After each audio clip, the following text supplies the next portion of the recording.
Okay, folks, happy St. Patrick's Day. It's the drinking edition of our painting thing. And I haven't had any, so we're going to get this party started.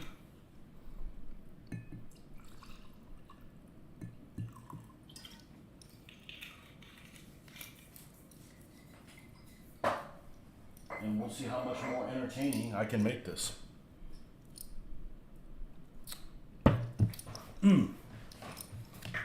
I don't need this now. I needed it at work. All right. So, catch everybody up on where we're at on things, and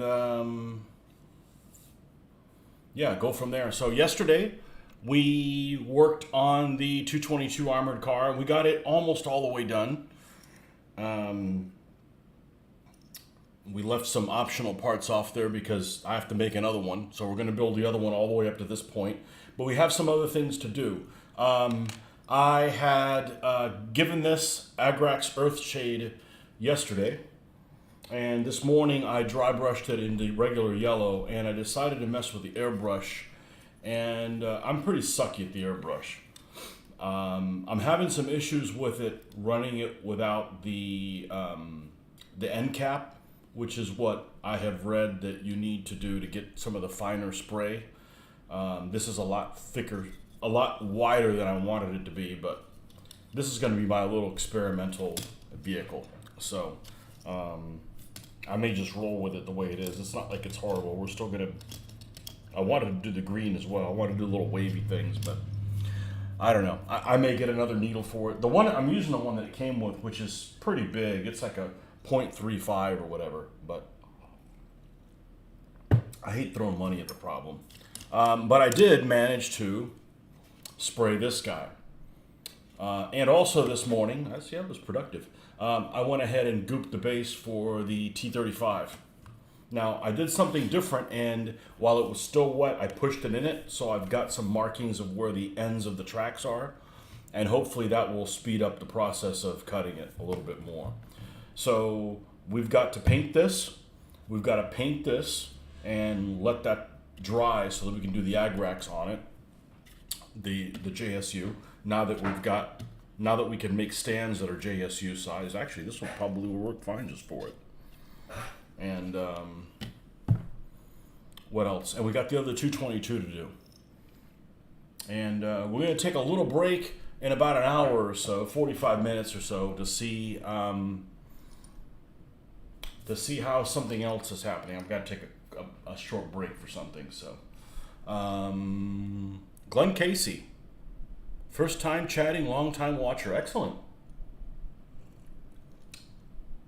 I'm a very slow drinker, so, and I'm not driving anywhere. I think this is a day that is probably a good idea not to be on the roads, although there's not a huge Irish population here or anything else. But I was on, I went out for New Year's Eve the first time ever, probably in a long time, a couple years ago, and I was totally sober because I planned accordingly, but everybody else on the road wasn't, and I'm like, I'm not driving. I'm not going to be out on the roads ever again on that night. The only way that could have been scarier is if I wasn't the one driving. You know, so anyhow. So in the order of things that probably need to progress, let's go ahead and paint this the chocolate brown and let that dry. And then we will paint this guy Russian green. I've got some great ideas for painting this Joker. So this is going to be a brute. And yes, I have the 12.7 millimeter machine gun to put in there. We're going to attach that after we're done painting it. Barnes Nordic, welcome. I thought today would never end. All right, so we've got chocolate brown. And let's get our handy dandy thing here. And when we get to the 222, I've got some interesting news on it. I like it when I make the right decision on something. Like I think about everything and I consider everything and I end up making the right decision. When I end up not making the right decision, even after putting a bunch of thought into it, it's really frustrating. And it's usually something that's just out of my hands. What we got? Which one of these do we want to throw into the... This one's already been violated before. Okay, so here we go. I'm not thrilled about this base actually being white instead of black. So it means I may actually have to use a little bit more of this paint than I normally do. I want to make sure all of it is covered. But this material is definitely the right one to do. It actually cuts a little bit better than the shim. Well, the shim is made to have concrete go on it, you know, to carry the weight of concrete panels. So it's like extra strong. Don't need that. Oh, you know what? I'm being a fool. This is the one I should be using. There we go, because this one's stiff as crap.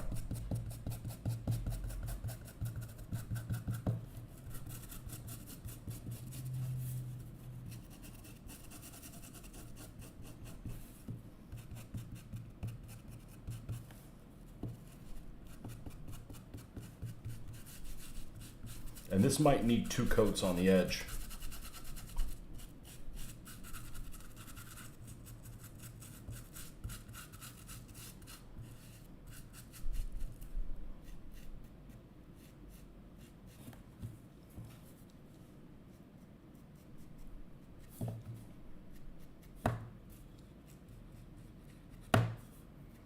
Now, I don't think I've actually painted with liquor before. I've painted with beer, and the second beer, like, I wouldn't care anymore. So I think liquor is going to be better. Beer puts me to sleep, honestly.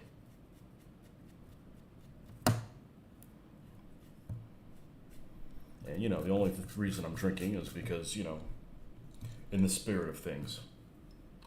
All right. And let's get a paper towel out here. Who took my paper towels? Nobody. Am I out? All right. Let's go grab a roll of paper towels.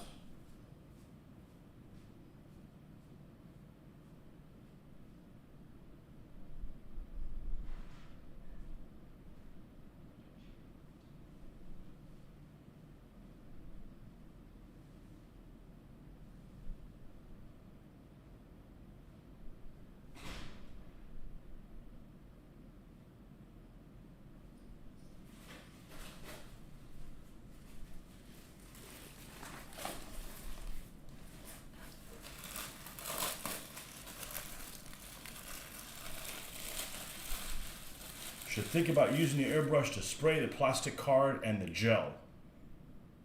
That way you have many layers on the sides to avoid chipping. Well, it's too late for that. We'll see how this works.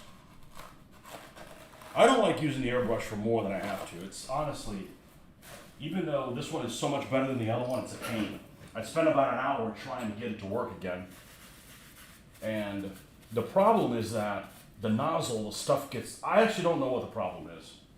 I took the whole thing apart, cleaned it. I cleaned it after every use. It looks clear, and I needed to get in there and clean it. I've tried to get to do the spray paint on the yellow vehicle. I got a ways to go, but I'm perfectly happy just using it for spraying things. All right, so while that dries, let's go on to this thing. You know, I hate that I have to do it in the garage and the lighting is not great out there. It's actually poor. So I had the door open and there's always all kinds of commotion out there to distract me. Let's get something that we don't mind getting messy with. And let's get this out here.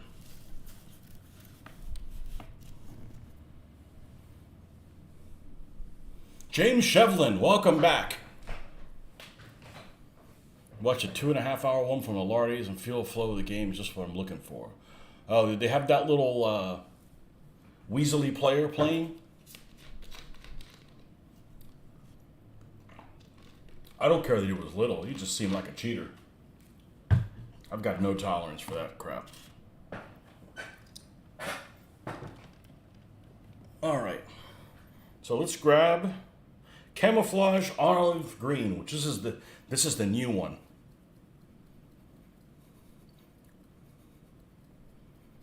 Man, I just don't want to mess it up.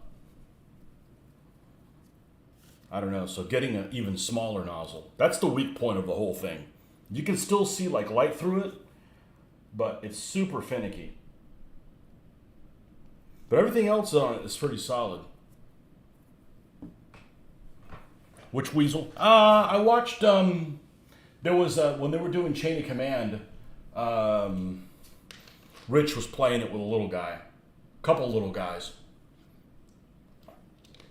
And both of them were not trustworthy.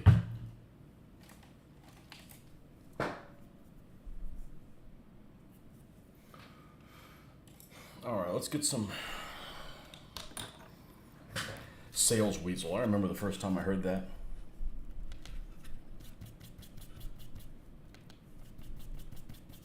Somebody doesn't stand up for anything. All right, we're just going to give this a dry brushing. And this is a very brittle old kit from a company called PST. I got it circa 1992. I didn't finish building it until last year. And the instructions on it are extremely poor. Extremely, extremely poor. And unfortunately, I made the hatches closed.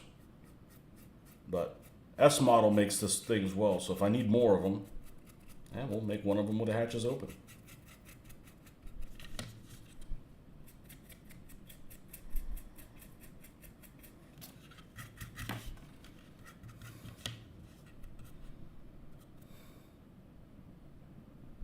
Most guys are little compared to Rich. He is well over 6 foot. I'll be back 20 minutes. Have to get something for dinner.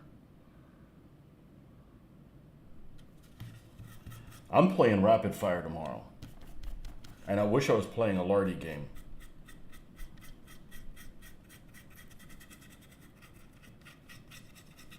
I actually like, I've played Chain of Command once or twice, and it's pretty good. There's things about it that I like. I think that it could use more detail. And I think that, you know, the randomize of who dies in your squad or whatever is a little too... It's not randomized enough. You get too much control over it.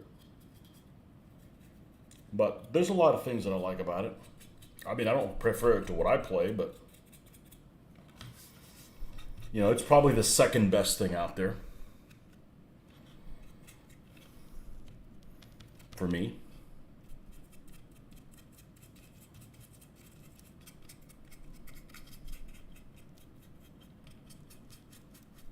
Yeah, like there's little tow hooks you had to glue on there, and there's no markings on them where they go. So I had to like look at like 3 different pictures to do that. I think I finished painting this thing. I'm building this thing on live. I think so. I'm pretty certain. So we're just going to give this a dry brush of this green. Let it dry a little bit. Agrax Earthshade wash. Then that's going to take a while to dry. And then we'll hit this green again. Add a little bit of dark sand to lighten it up. Hit the highlight points. And then we go to the markings, which of course is what I'm really looking forward to.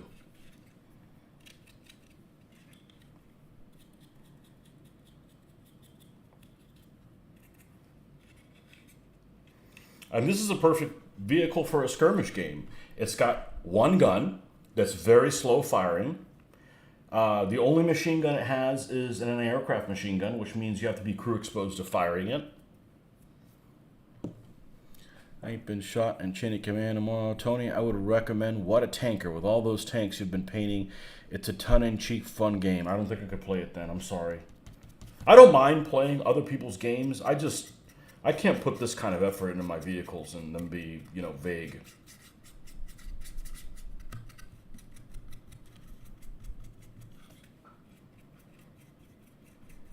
I also think World War II and Die 6 is weird. I'm a percentile guy, so I only have this many vehicles for a variety of markings, that's all. What green is this? This is the new Russian green, which is still code Vallejo 894, but now it's called camouflage olive green. Used to be called Russian green.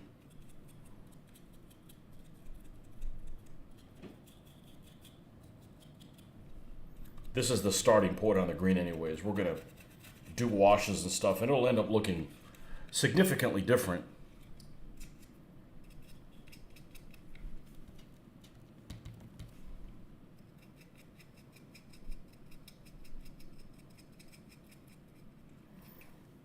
So when I'm looking at a World War II skirmish games, one thing that's really important to me is grenades.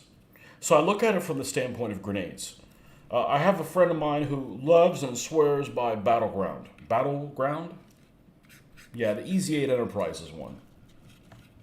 But the scale of the game is compressed so much that grenades only go 4 inches away.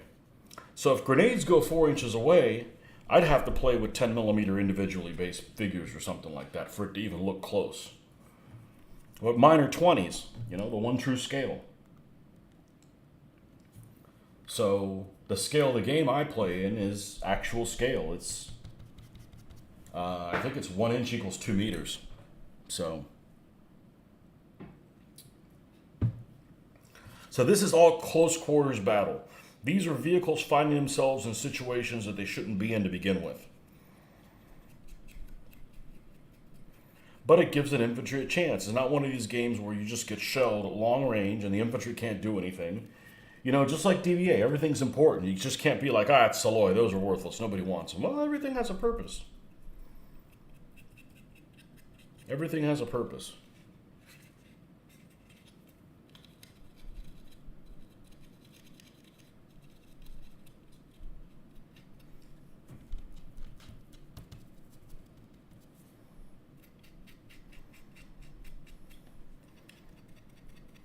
So I don't have Chain of Command. I've played it once or twice, maybe only once. But I did buy one of the modules for it. The one for Wintergewitter. And when something that I consider is kind of obvious gets missed, it kind of puts me in a doubt, like, okay, what else is wrong that maybe you haven't noticed? And the example I'll use for that one is, the core forces reinforcements for the Germans, they could get a Flammpanzer 3, right? Well, Flammpanzer 3s didn't come out until just before Kursk.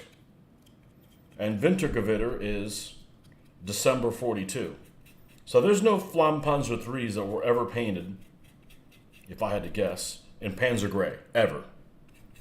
Because by the time they came out, Panzer Gray was a has-been. And so I noticed that, like, right off the bat. I wasn't even looking for errors. So I'm like, man, if that's wrong, I wonder what else is wrong. But I just got it kind of for inspiration, and it kind of really didn't inspire me. But the book that I'm reading right now is a little bit more inspirational than that module. But whatever, it was $8 or $7 or whatever it was as a PDF.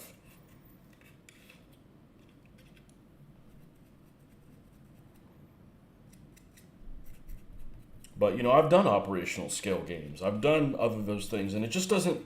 I don't mind playing them.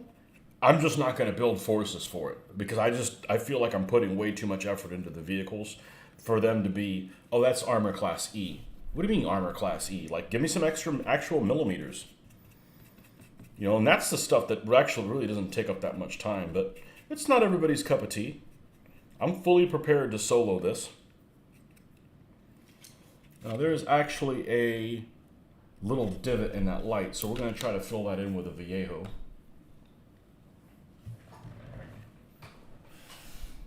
Wherever I moved it to. Let's get some height advantage. Yeah, grenades in the game I'm using, I think they go like 24 inches away or something like that. Flamethrower tank goes like 30 inches. You can actually get those vehicles 30 inches? No, it goes 30 inches, I think. 60 meters. You know, you want to put those things on the board, have them do their thing. If they're just going to get not used.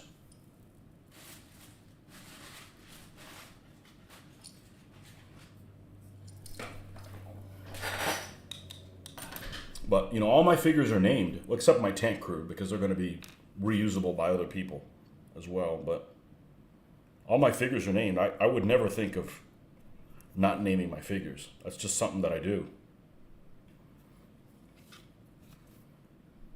And it's random chip pulls, and it moves slow. But it's not made for a huge game. Used to play nuts and bolts rules like Challenger Modern rules, but hardly ever finished a game after hours of play. Yep. Well, I'm not going to travel with it. I'm not putting on games at shows. I'm not even going to put it on at Mitch's house. I'll leave stuff set up here. And like I mentioned in the other shows, my goal is to play a World War II game that looks like the stuff that you see in War Games, Soldiers, and Strategy. I can do it. It's just a matter of just doing it. Saying, accept no substitutes. None of this felt crap, you know?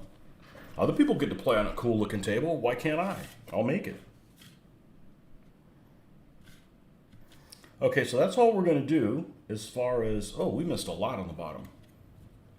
Including black. Well, you know what you do in that situation? You don't worry about it, because that's in a place that's not going to get rubbed on anyways.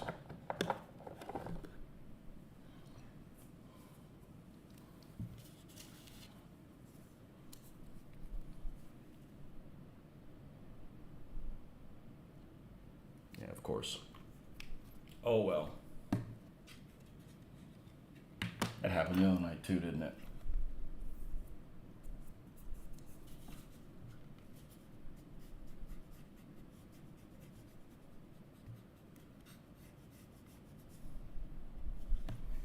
We make mistakes here. And we're going to continue making them.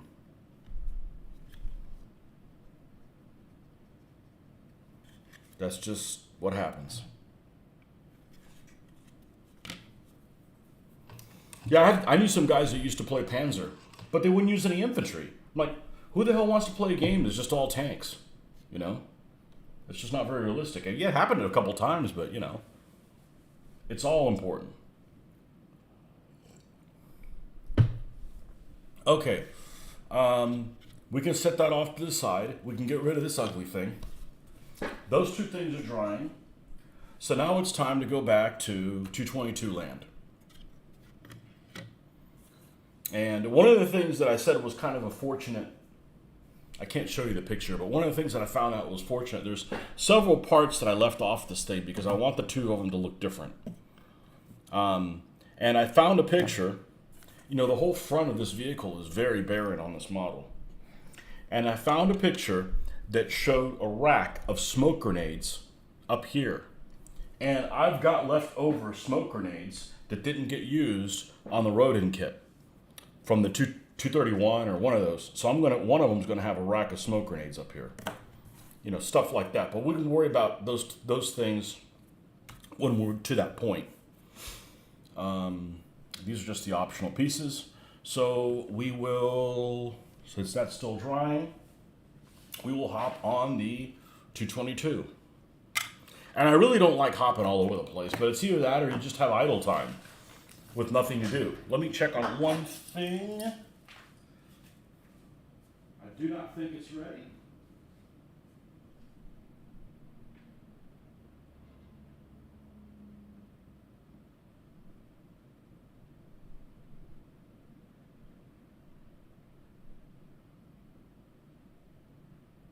Might be ready. This would be the right time to take a break.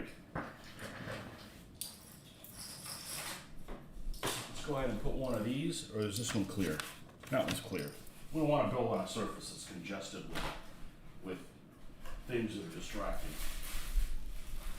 Here's this.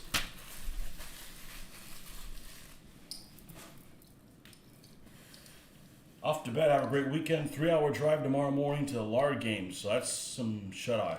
That's a long drive for you guys in the UK. That's not a big deal for us. It's still 3 hours, but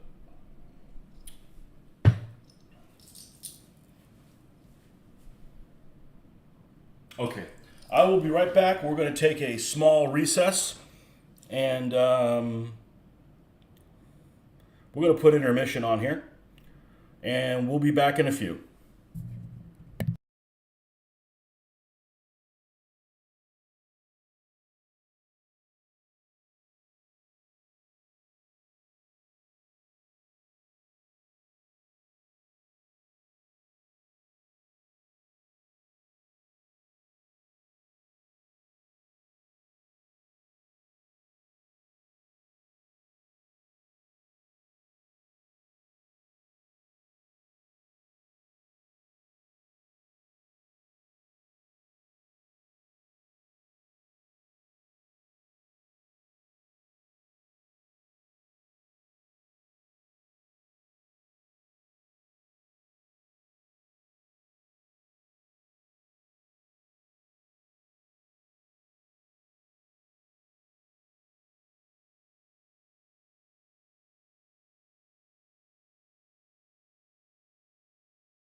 Okay, we're back. Looking forward to season train for World War II games of future. Me too. I really do. I'm going to take it really slow. I mean, this is a slow progress for that. Definitely.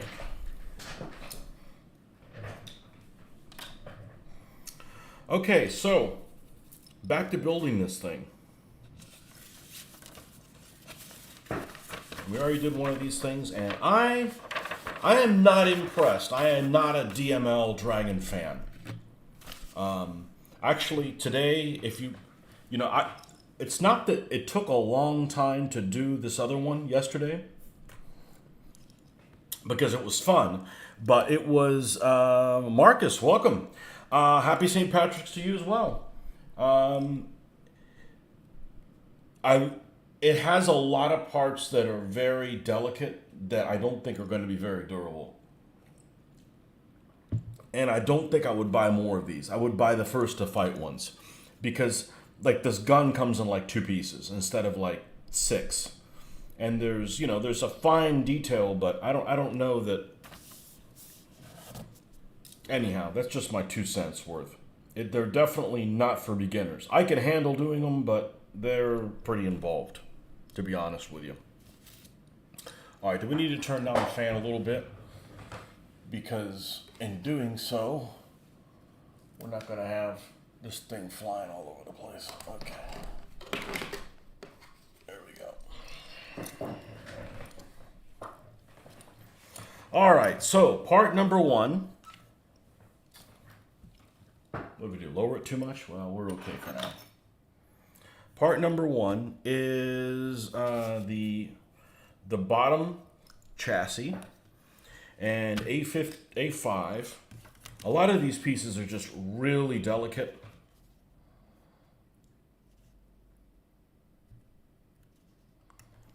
And I just feel like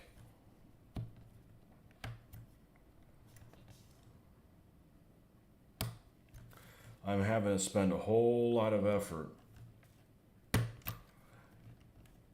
That's really the thing, is it's taking it off the sprues.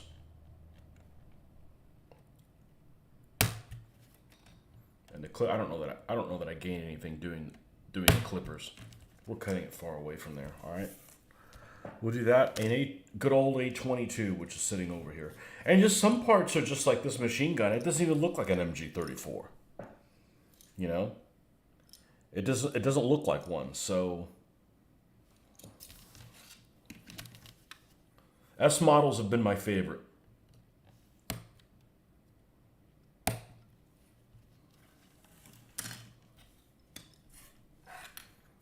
And these things are expensive. These are expensive models. Well, this set isn't too bad. Like I said, it's like $25 for 2 of them. But I think they're pretty,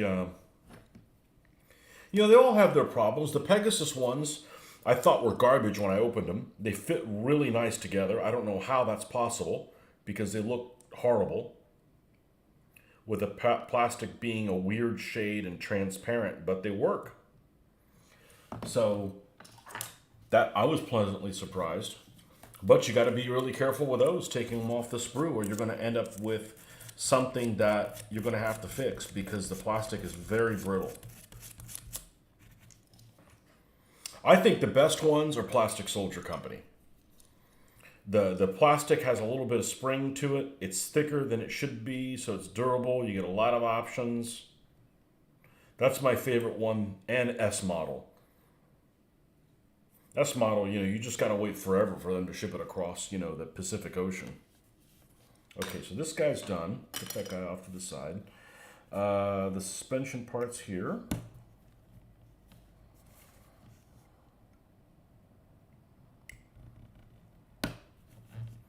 My only gripe with S model is some of their tanks, in particular the Crusaders, you cannot make an option with the hatches open. So you can't put a British tank commander in the desert in there. He just got to roast in there.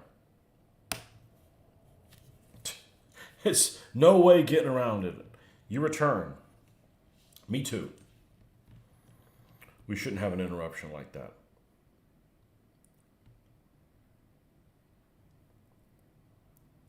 What time is it? Like 8? Yeah, we should be on. We should be on until 10. I'd like to get this guy done, but really a priority is this.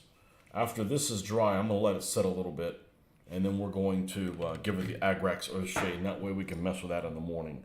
Now, tomorrow morning is interesting because I gotta leave somewhere at 8, so I may or may not do any painting tomorrow morning. I'm definitely gonna do some painting tomorrow. It just may not be in the morning. So, and I'm only gonna play one game over there, so I'm not spending all day playing games.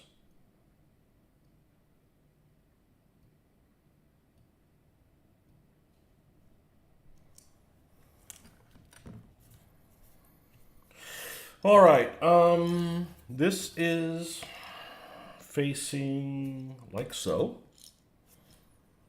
And one of these has the bend in it like that. We know it fits, so let's not put it in there and then have to pry it out. Let's lose these paints.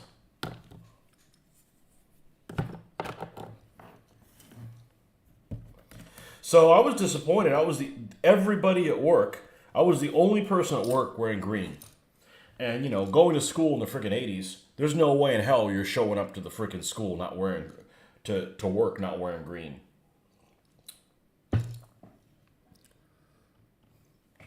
But,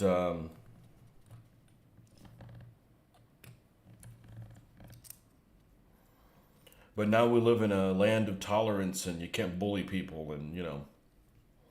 No, I don't care. You're not pulling that one on me. 8:02 Bologna watch time. Am I supposed to know what that means? I know somebody said it before. I'm not sure what it means.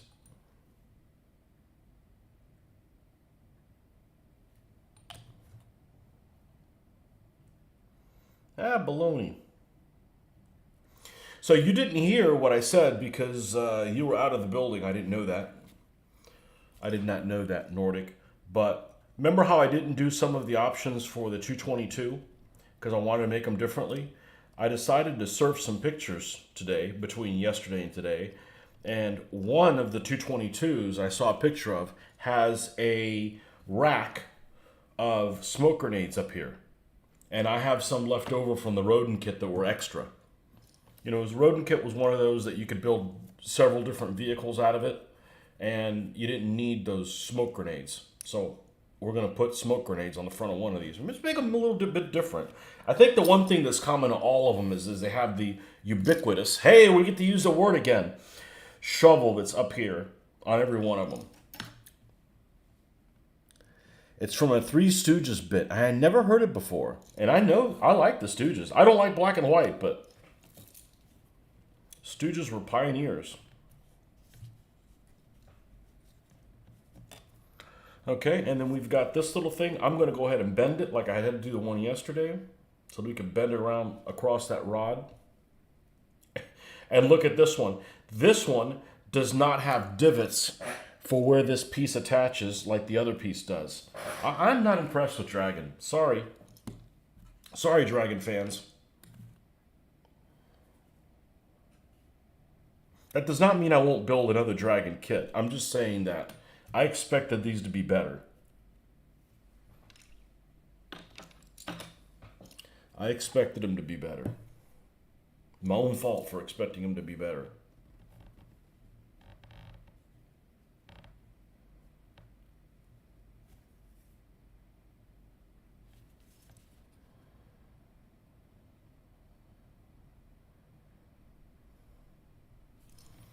Okay.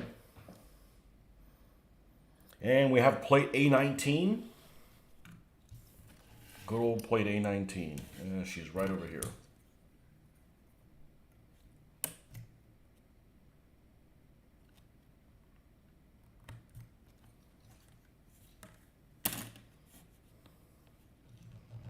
It's from that bit where they portrayed Hitler, Stalin, and Benito. You know, I may have only seen that one once.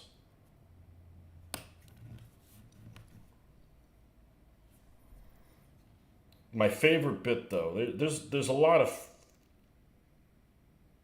They were all like, remember all the monkey suits? They had an incident with some guy dressed up like a gorilla and be chasing him around and shit like that.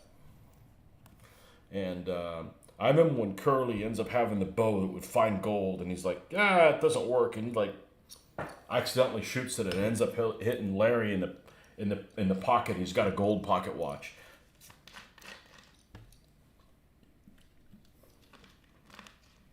When they're the exterminators and all the pets are loose in the freaking. I mean, that's some pretty off the wall stuff in the 30s. I mean, I know they made them later than the 30s, but all the ones I seemed to watch as a kid were all from the 30s. I think I need to put it like this. I think this is how we need to put this one. Oh. Sit down!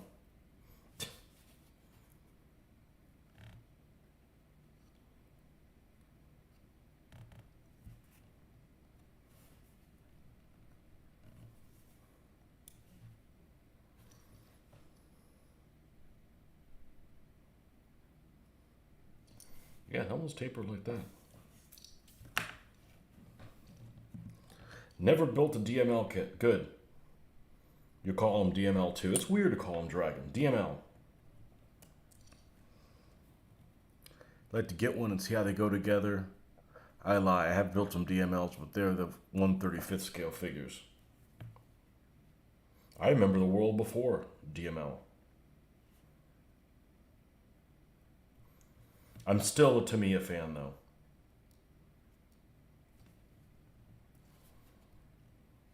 And I thought Hasegawa was better, but I guess they're not. They got a lot of mistakes on a lot of their vehicles and stuff.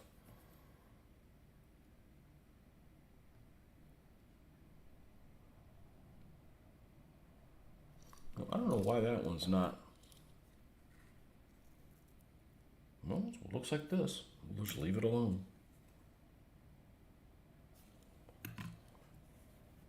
Just leave that alone. Okay. Now we get to do the wheelage. Wheelage and dealage.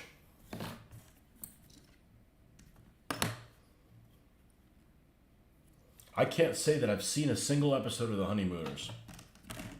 I can't.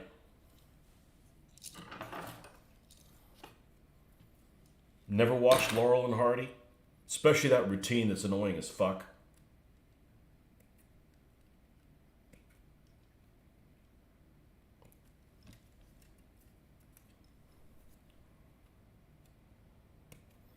What else? I think a lot of us, when we grew up, if you're similar to the age that I am, we watched whatever they were playing on TV on Sunday. We didn't have all these million choices. So, I watched Lost in Space. Because I was into it? No, because it was the only freaking thing on. That and 700 Club.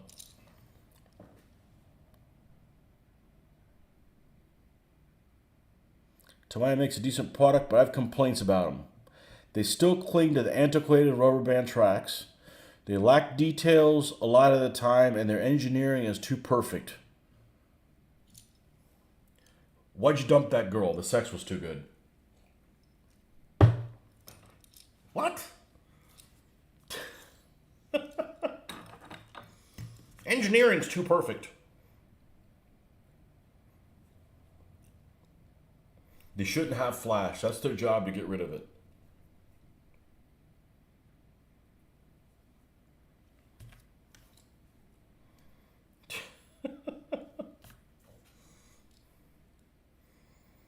Well, go build an Eshi kit, or what's the one that people say are horrible? Ace. Ace. They said, oh, the Ace kits are terrible. I'm not building one of them. Sorry. And some of the terrible kits are more expensive. It's like, geez, I'm doing you guys a favor. You didn't finish the job. I got to clean the kit up for you, and you're charging me more for it? Come on, man. What's wrong with you?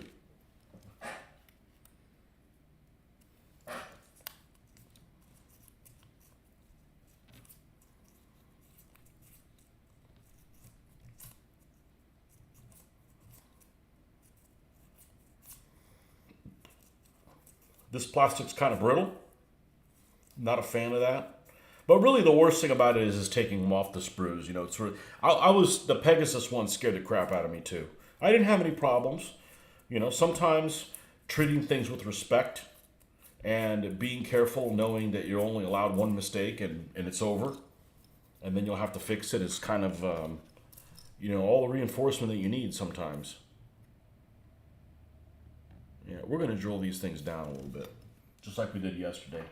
That seemed to work out pretty well.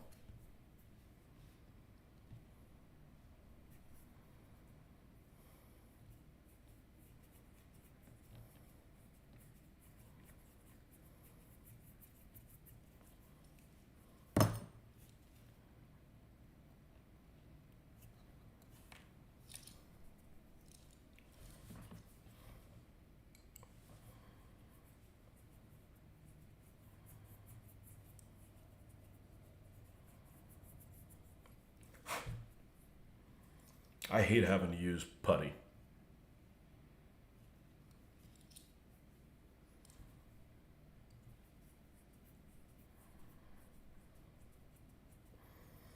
And I remember vacuform kits. You ever build a vacuform kit? I looked at them and I'm like, nope, not doing this.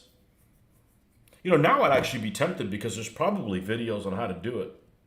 You know, if you're a sadist. All right, that one's done. Let's check this one for depth. Yeah, it's got a way to go.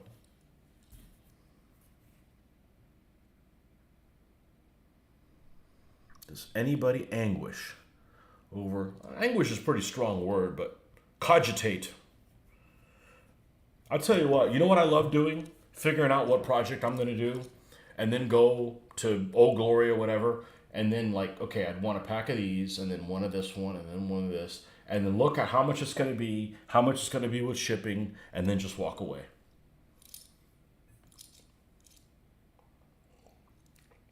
Because I think the internet, I'm less impulsive to buy things.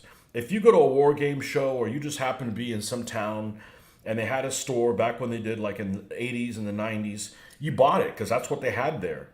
That's why somebody commented on my videos and said, "Oh, they found it hard to believe I'd never built a T26."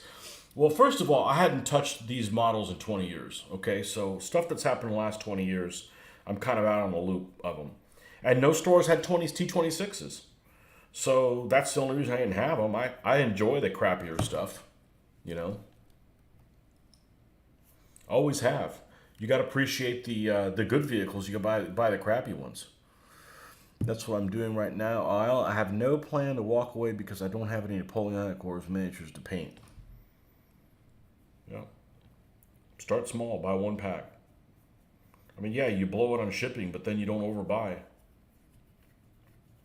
And then get burned out on a project.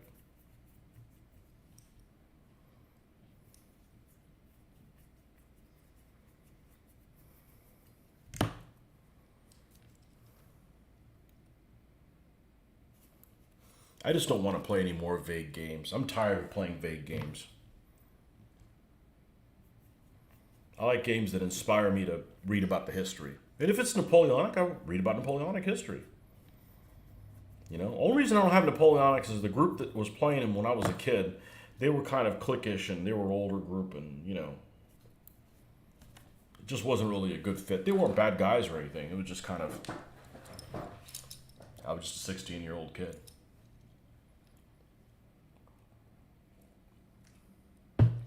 And they weren't a lot of fun to play games with. I have a lot of fun playing games. So we're playing Rapid Fire tomorrow. I'm not too excited about it because it's going to leave me wanting. And I don't think it's better than Command Decision, even though it's the same scale.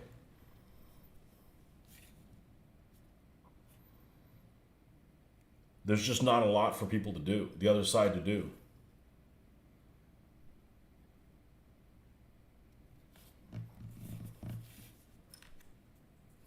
Yeah, the Plastic Soldier Company tires, you can just put them on there and not glue them, and they'd still turn. That's how good a fit it is. So they are definitely my favorite one.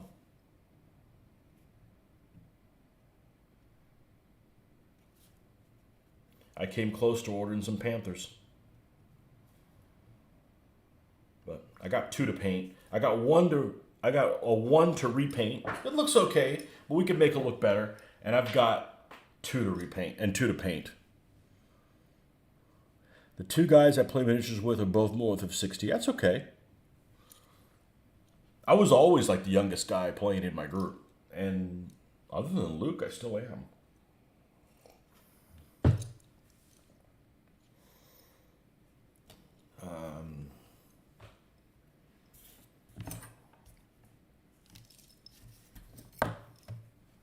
Anybody other than me drinking tonight? If you are, what you drinking? You're promoting alcoholism. Not the way I drink.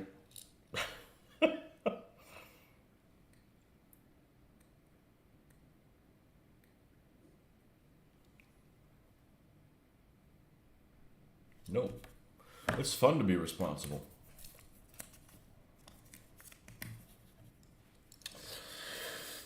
Yeah, factor into my decision. Use general RMA. The aide-de-camp and brigade activations leaves a lot meaningful decisions to make, whereas volume bayonet, not so much.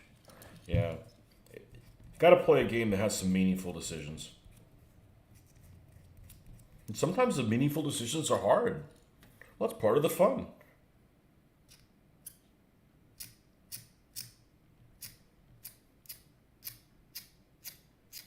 I don't want to send these guys to their doom.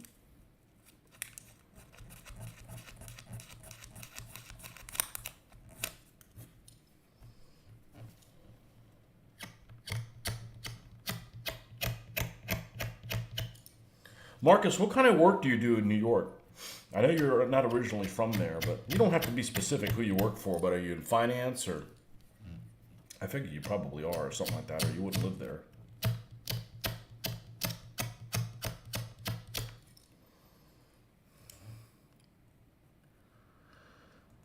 I think I'm older, but I was thinking Boulay Rye. I don't, I had rye only one time, and it's got, I mean, I like anything as long as it's not Bud Light. I like the regular Boulay. The rye, I haven't had the rye. I have had rye from somebody else. Rye has too much front burn. The time I had it. I prefer no burn or back burn. I don't like the burn up front. That doesn't mean I wouldn't have it. It's just if you're going to let me choose. Like I used to hate Scotch, and that is definitely an acquired taste.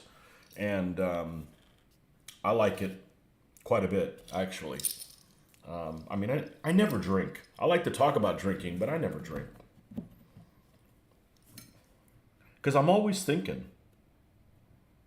And I'm thinking about my game and stuff like that. I'm not necessarily thinking about stuff that makes money while I'm not at work, but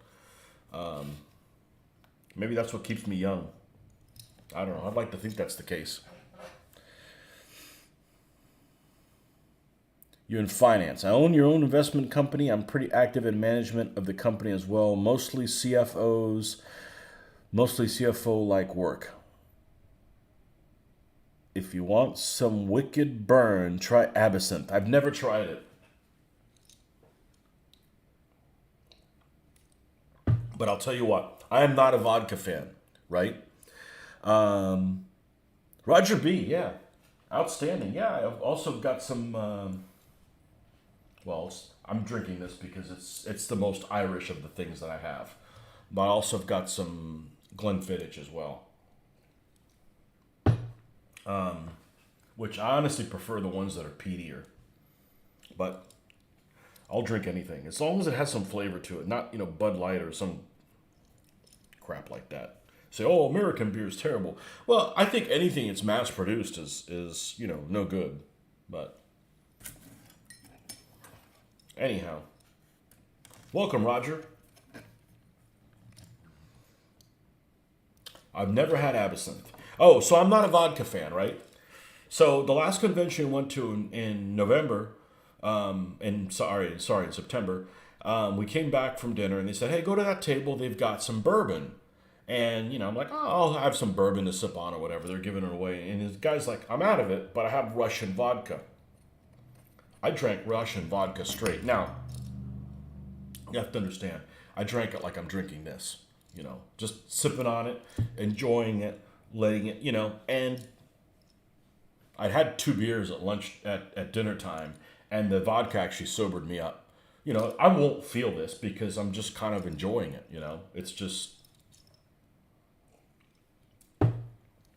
experience, you know. So, but I don't have anybody in my family that has alcohol issues. So as far as I'm concerned, alcohol is a great quote unquote drug because we don't let it run our lives.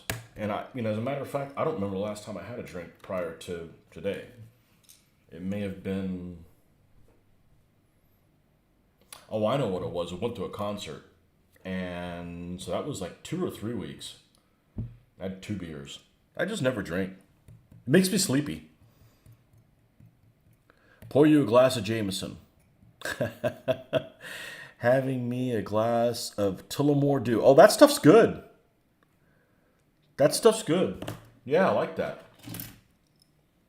Yeah, I usually pick up stuff that's like on sale and stuff like that. If it's on sale, I picked up this stuff. Let's see if I can find it. I probably won't be able to find it. It's the one that was made by I didn't know who this guy was. He's one of them pit fighters, MMA guys or whatever. And it had a little hoodie that it comes with. And I didn't get rid of the hoodie because it's cute. I got it for my daughter. And I forget what the hell it's called. But it's by some MMA guy. It was on sale. It was like, $7.50 for like $13 or something like that. It was actually pretty good. Can't remember what it was, but there's a cute little hoodie that they had over the bottle. I'll try something, I don't want to try garbage, but if something's on sale that I haven't tried, I'm like, sure. Now, one thing I absolutely hate, and we got like minis and tried it. There's this stuff called Whistle Pig. I thought it was garbage. It was all front burn and just difficult to sip.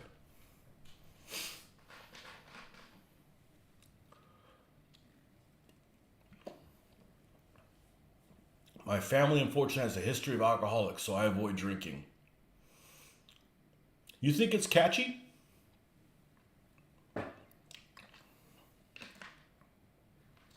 A daughter of mine has a friend of hers that has a crazy mother. I mean, she's like legitimately crazy. And her friend worries that she's going to turn into a crazy person. I'm like, man, I got a whole lot of self-confidence and self-control, If I haven't gone on a spree of some sort already, I'm certainly not going to do it now,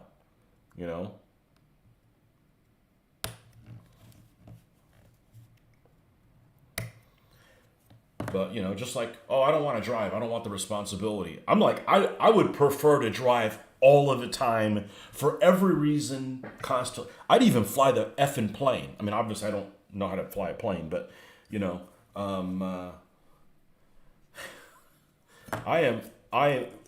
responsibility is empowering.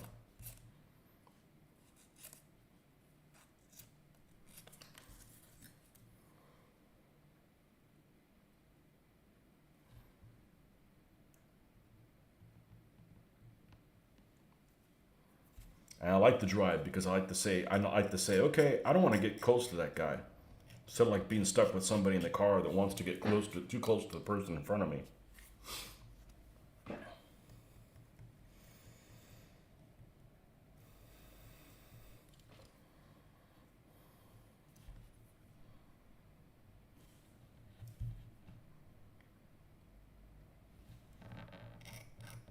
Well, my wife and daughter are off to a girls' cruise for 3 days. We're used to doing cruises that are a lot longer than that, about a week.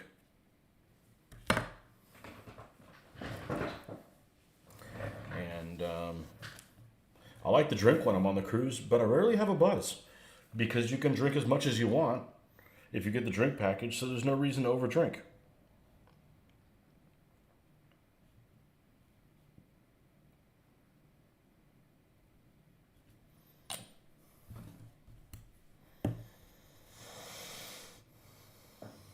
we got to use this one. This one opens up a little bit bigger. I wanted to get one of these things for so long that holds under tension. And then when I got one, I'm like, man, I'm hardly using this for anything.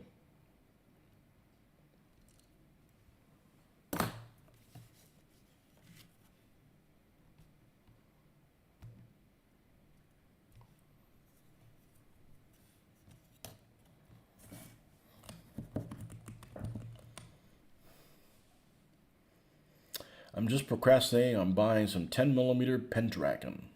You never gone below 15mm yourself. Ticked off that Sony headphones shorted out last night and have to use earbuds till tomorrow. They hurt my ears. I was a huge fan of Sony stuff way back in the day, but I'm not anymore. They make a lot of like self-proprietary shit, and I'm not a fan of that. We used to have a Sony stereo and a Sony TV and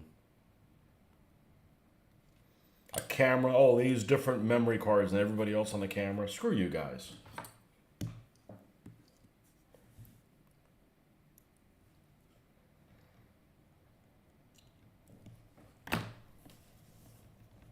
I can't believe how cheap TVs are. I told my wife, hey, we should get a new TV for Diablo 4. The only gaming my wife will do is we'll play Diablo together.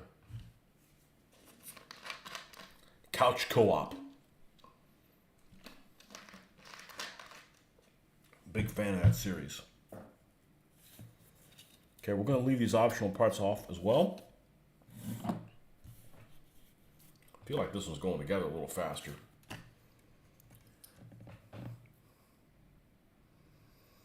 Never felt good. Yeah. I got hearing issues too. I'm certified. Now I've got moderate hearing loss. Well, people need to enunciate and speak the F up.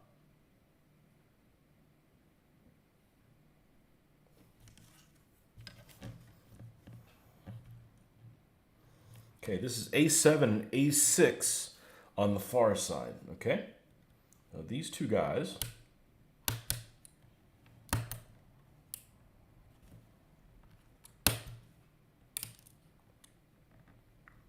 put these guys in first. They go over here. Well, I didn't pay attention to which one's which. Does it matter? I think they're the frickin' same. No.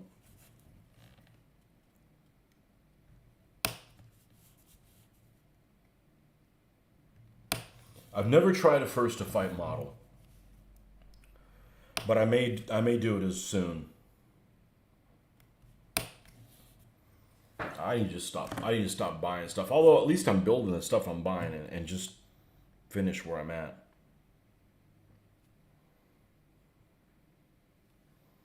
All right, let's get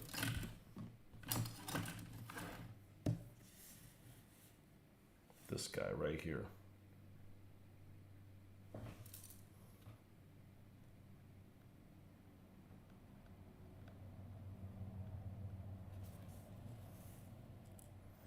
It's like everything I want comes from Europe or China,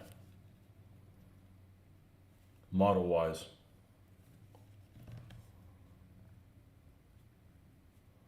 Model-wise / miniature-wise.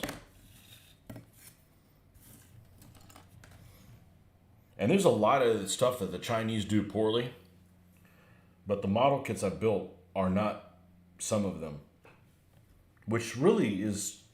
I'm surprised.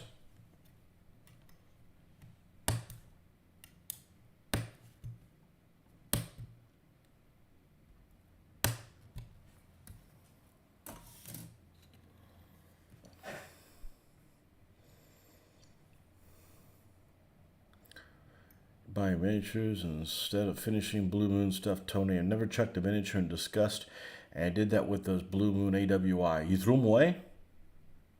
Oh, okay. I had a buddy of mine that I was building DBA armies with, and they had just come up with some later poles. So not wing hussars, but, you know, medieval period poles. A company called Osmial Osmi. This is probably about 2005, 2006, 2007, something like that, 2008. They were made in Poland, right? And really good sculpting. You know, DBA Army kind of stuff. They had really good sculpting, but the metal was as hard as this X-Acto knife. It was dangerously hard, because you had to put so much force on it to trim it. You could end up like hurting yourself, you know, like overpowering, you know, your cutting that you're doing. Just dangerous. And they sold the molds, I want to say, to Fighting 15s. But they were beautiful figures. So my buddy was always a faster painter than I was. And we would Skype when he got off work in Korea. And it was my morning, so I would wake up at 4 o'clock in the morning and paint and Skype with him, you know, before I went into work. And they didn't have a lot of flash, but they had some flash. And I used to kid that they were made out of melted T62s. You know, the metal was just so freaking hard. It was, must have been Polish T62s they had melted down. They didn't have a use for. And he threw his in the dumpster. He's flat out threw them in the dumpster. Okay, we're going to skip these two steps on step 3. Okay, it's going quicker because I circled the things that I skipped over. I've actually never done that before. I don't like to write on instructions or books, but I'm like, the hell do I need this thing for? See, I'm progressing. We have the bumper to do on here, which is this delicate bastard. You beautiful, delicate bastard. I read your book.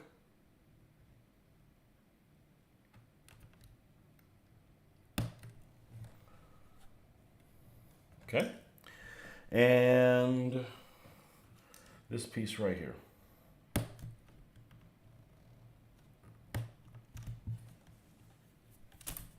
That's the only two on that step.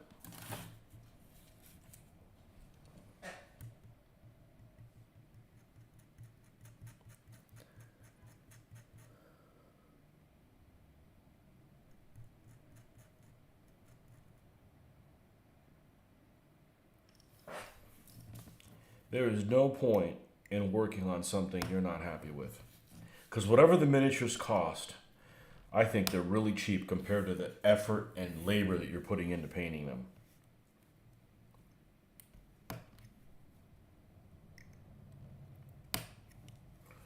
And there's no point in being tortured while you're doing it, and there's no point in spending hundreds of hours on a project and then being unhappy with how it turns out.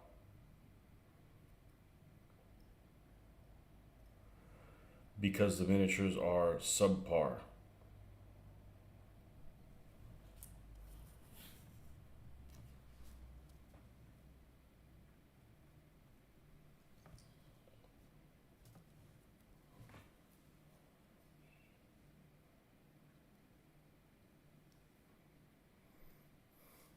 So if you saw my Russian figures that I pulled out a couple of weeks ago, they were by a company called, it used to be called Drew's Militia. And then they were called Battlefield, and there was a part of them that was called Blitz also. They were all tied together by the same sculptor. And just before I moved the DBA, they came out with a series of figures for Stalingrad. Germans and Russians. I showed many of those on video a couple weeks ago. So about a year ago, when I'm like gearing up to get back into this, I'm like, oh, I wonder what else do they make? They're out of business. And they're out of business because the molds had gotten wore out, among other things. You know, so those figures I have are just no longer available anymore. It made me sad. You know, it made me sad that's, you know, that stuff's gone. Now, luckily, when I tend to buy stuff for my games because I want every guy named differently, I buy one of every pack. So I have one of every pack of Russians and Germans that they made. You said it's not worth the effort of working with that stuff. I'd rather shelve them and work on something I actually want to, and not something I wanted just to get off the mountain of my shame. Yeah.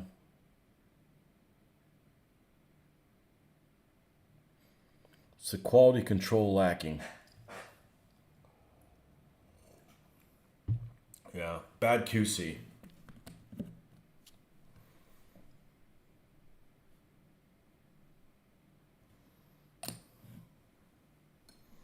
A lot of places have that.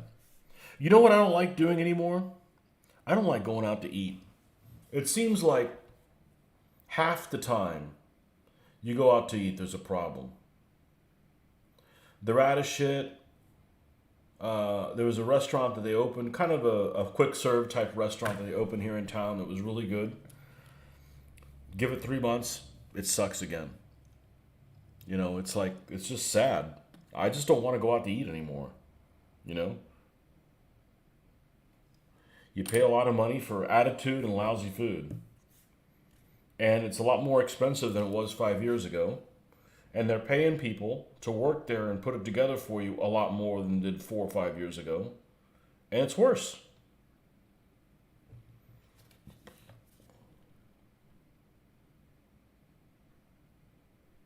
There used to be go out to eat. 1 out of 40 times something would go wrong. I mean, I'm not that picky of a person, but it's like, we're out of this. You know, it's almost like, you go to a chicken place, we're out of chicken. Well, what else are you going to have,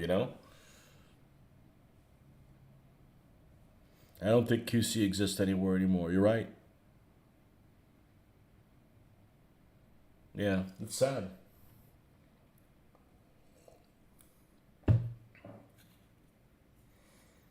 I won't buy a domestic vehicle because I think their QC is terrible.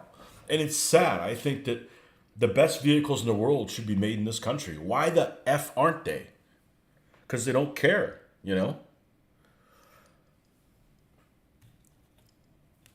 So I won't buy a domestic vehicle. I won't drive a domestic vehicle.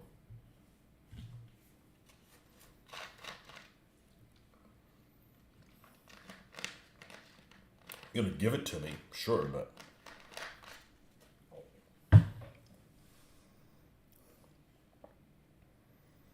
okay, this is the part where we got to put the two halves together, right? Yep. We can go ahead and do that.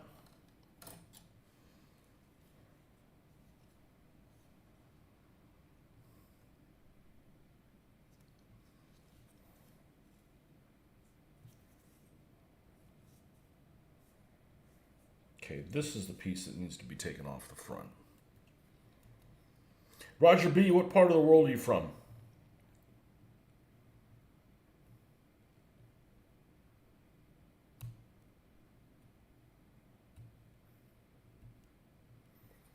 As I like to say, you don't get to pick where you're hatched or who your mother is.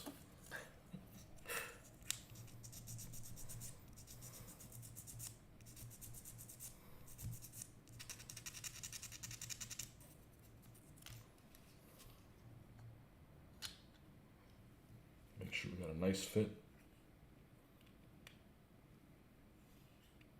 Yep.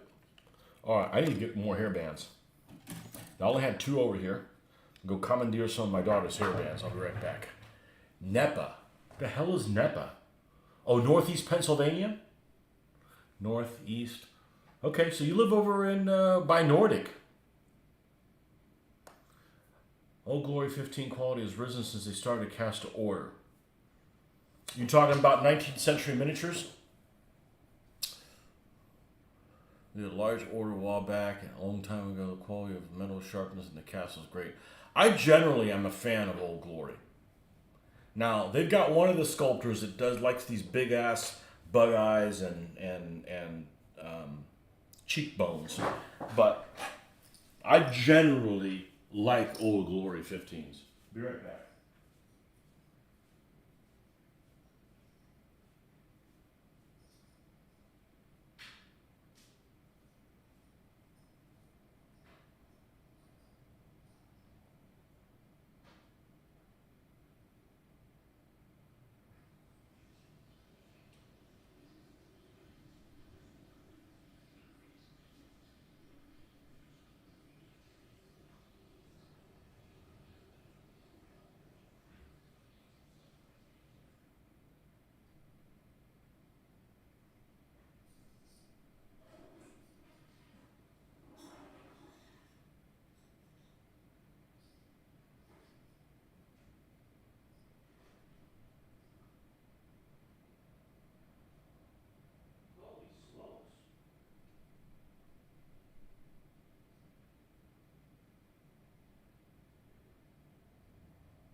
these rubber bands the other day.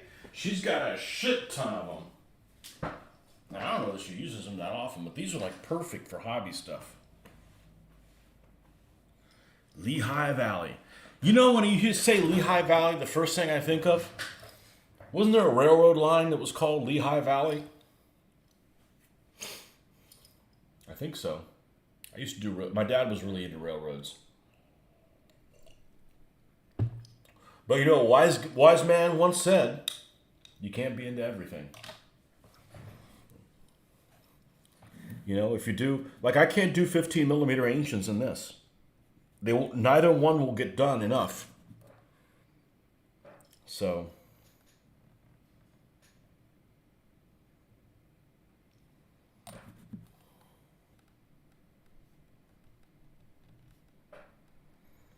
Well, I wish my Irish friend that I spent probably a decade looking for a happy St. Patrick's Day, and he didn't respond, so maybe he changed his phone or he doesn't want to hear from me.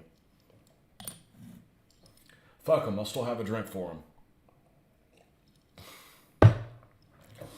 He was a friend that nobody liked except me in the gaming group. Nobody seemed to like him except I did. I did. I didn't mind him for some reason.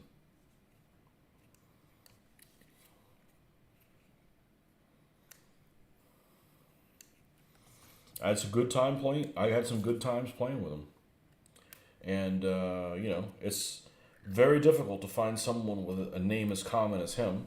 I did track him down, and I said I was going to meet him at Historicon because he lives on the outskirts of Pennsylvania. I said, hey, maybe I'll look you up, but that was the year the pandemic happened, and nothing really happened after that. So I did call him on the phone, probably talked to him for about 4 hours, catching up last 20 years what happened. But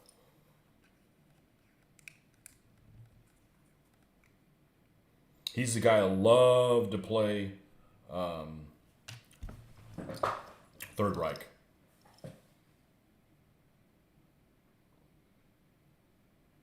We have plenty of railroads up here. Yeah, Lehigh Valley reminds me of that.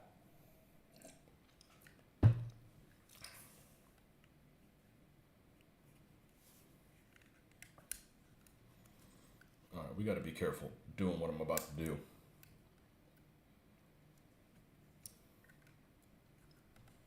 I may not should do this. You like that? Things you say that you would never write down.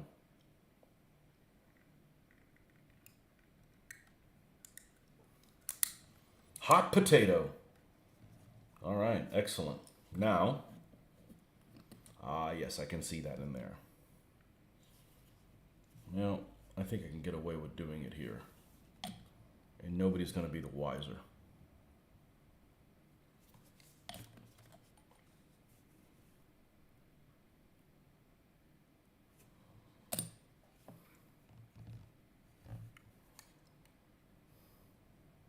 I never gamed and drank though, because I started gaming when I was, 16.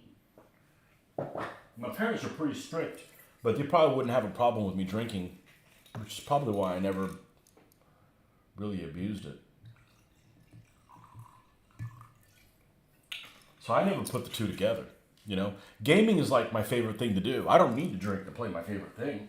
I need to drink to be at work, which is like my least favorite thing. You went to Cold Wars last weekend, had snow and ice all the way down on Saturday. Went through the LHV tunnel, and it was like the land that time forgot on the other side. 12 degrees warmer, no snow, what the hell. I remember there was a Cold Wars one year where everybody's flight got canceled. That'd be a problem, going back to work and you can't go back to work, and it's bad enough when you leave everything done and you got a mess to clean up.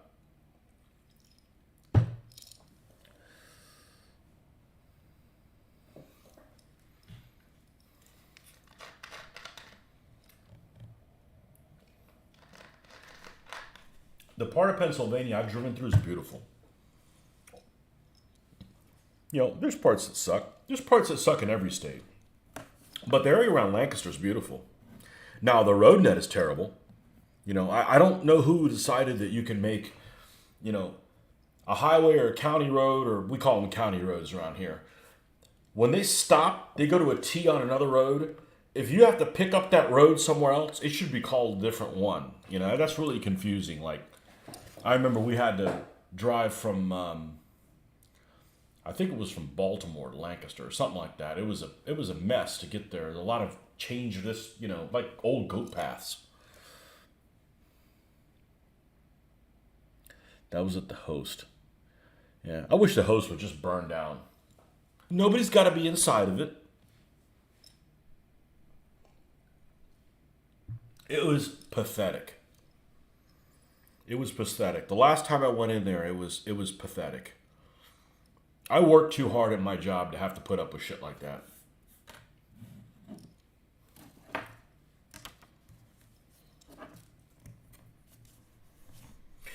Okay.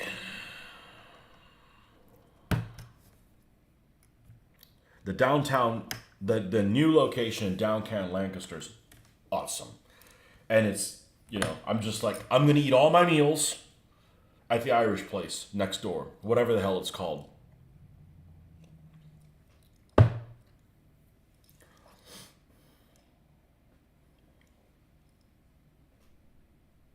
Annie something or whatever.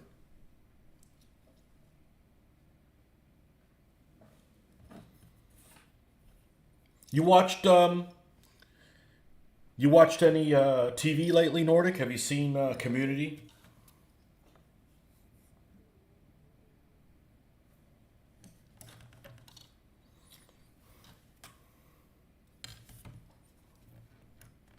Just saw an episode at lunchtime where they sometimes have these episodes that tend to not be very good.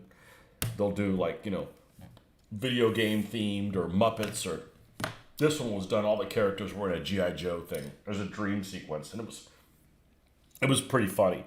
If you had those kids as a kid, if you had those toys as a kid. If you didn't, then you don't get it, but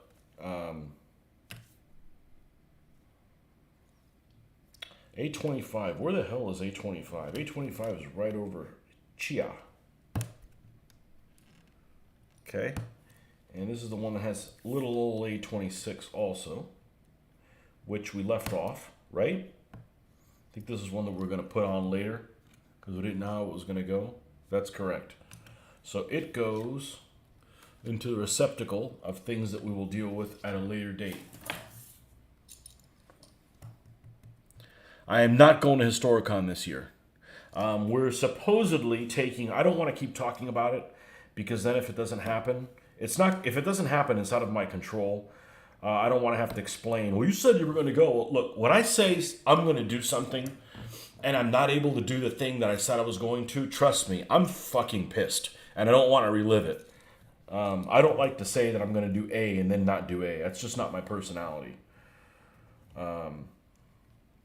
But we're taking a European cruise. We're going to go to Europe for the first time ever, the year of the effing pandemic, for my daughter's 15th birthday. And we didn't.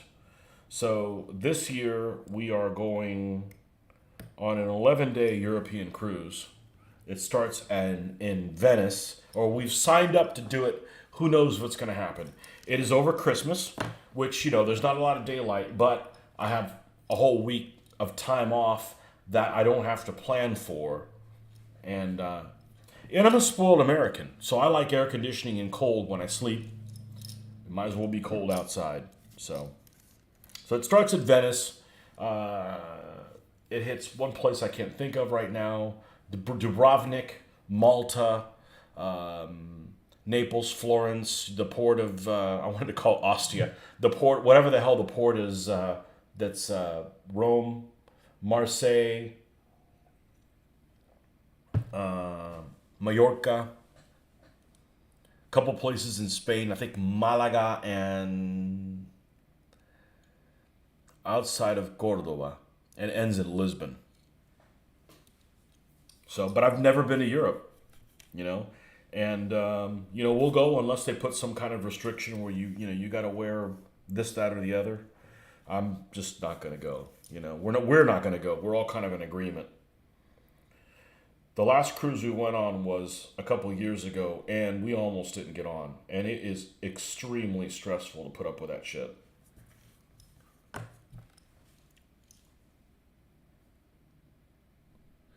Haven't gotten to it. Okay. May go to StoreCon this year. Depends on the money situation of whether or not I know anyone that is going. That's the only reason I'm not going.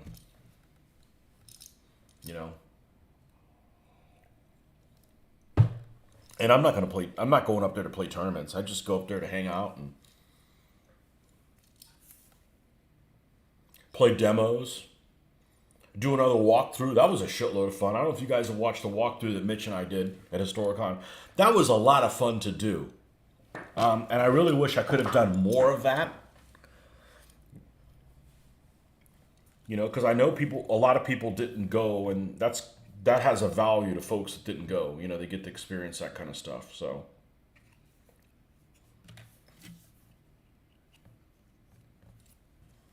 all right, I think we can pop these.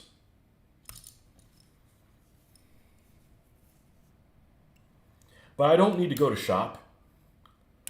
You know, but I just figure that's $700 I could save. You know, because this thing's going to be expensive. But we've been talking about going to Europe for 20 fucking years. We've just never gone, you know.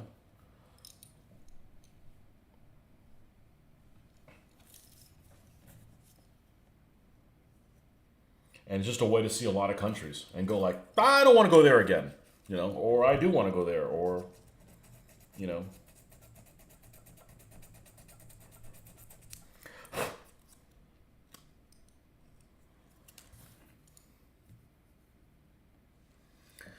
I watched that because I didn't go. I'll be heading to the location for the first time this year. It is an awesome location. It is an awesome. It's how it should be. It's how it should be. And, you know, it doesn't have the numbers that it used to be before. But, you know, gamers are, you know, people are weird. People are weird. People get involved in too many hobbies. You know, maybe they watch sports, they go to concerts and stuff. And, you know, you can't do everything. I don't care how much money you have. You got to pick and choose what you do. And, you know, if you're going to Historicon, you're probably not doing something else. And a lot of people bite off more than they can chew. And we had a great fucking time. But I could have a good time and not play any games.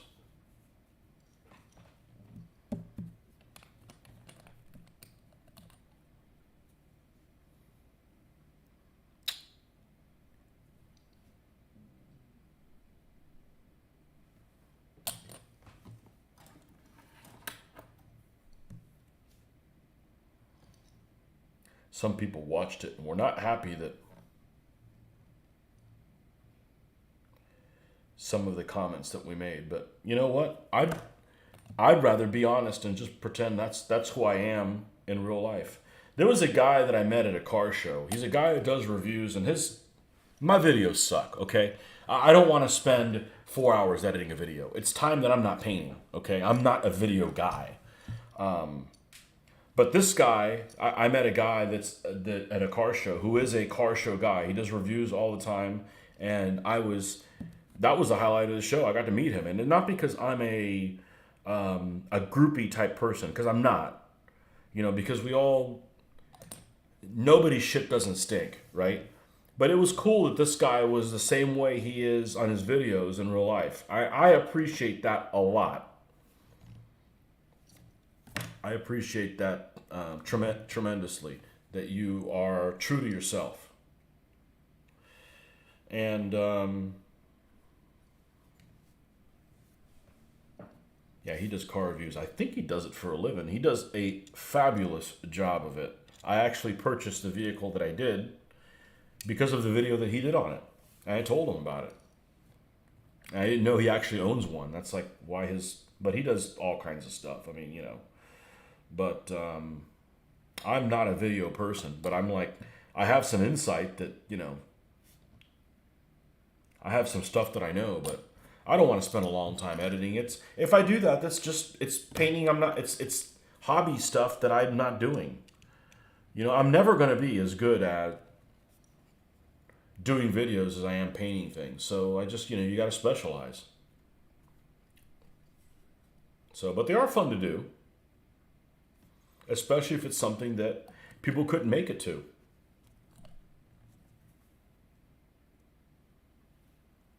Looks like this came unglued.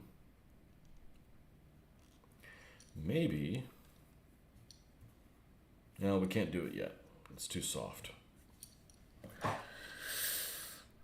Really hate those earbuds. The cord isn't long enough from where I'm sitting and keeps pulling out of my damn audio jack on my computer. Oh, you don't have, you listen to me on earbud, huh? You don't pollute my voice over the airwaves.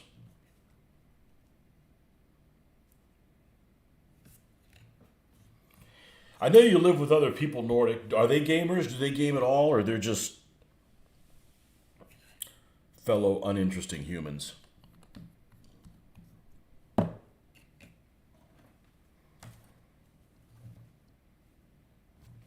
I just wish more people were into history. They don't have to be gamers.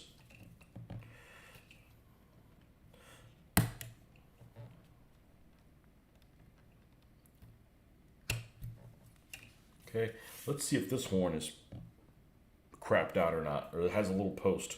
It doesn't have a post either. I don't see what the big deal is with Dragon. Not a Dragon fan. Sorry. I don't think they're any better than like Hasegawa or something like that.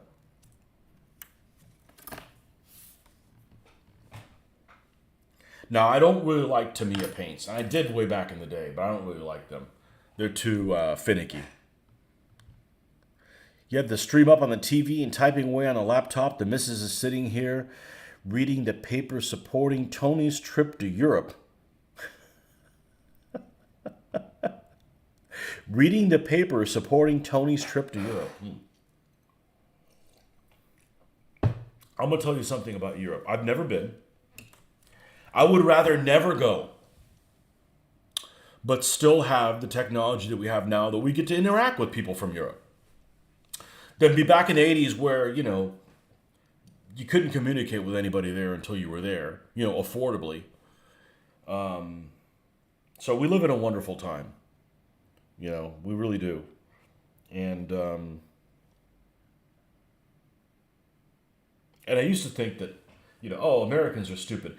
Dude, there's stupid people everywhere, okay? I've seen those videos where they ask people in the UK on the street, and there's some dumbasses in the UK. There's dumbasses everywhere, okay? So I'm sure I would go to one of these towns, and I know more about whatever the fortifications are there than the people that live in it. Now, the thing that screws me up as an American, especially an American that lives in Florida, we tend to have our historical sites away from contamination of modern things. Let me give you an example.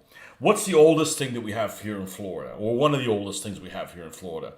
The big Vauban type fort that we have in St. Augustine that's built in the mid to late 1600s, right? It's in its own national park. And yes, there is a city of St. Augustine, and it has some older buildings, but nothing is of the 1600 time period except the fort. However, the fort is on its own land that doesn't have a frickin' McDonald's right next to it. So you can be in the fort and look this way and you don't see any contamination. When that's not the case in, say, somewhere like Rome, where you've got modern things that are all in the ancient things. And I think it's going to be really strange for me to see that, because it's not a viewpoint that I'm used to.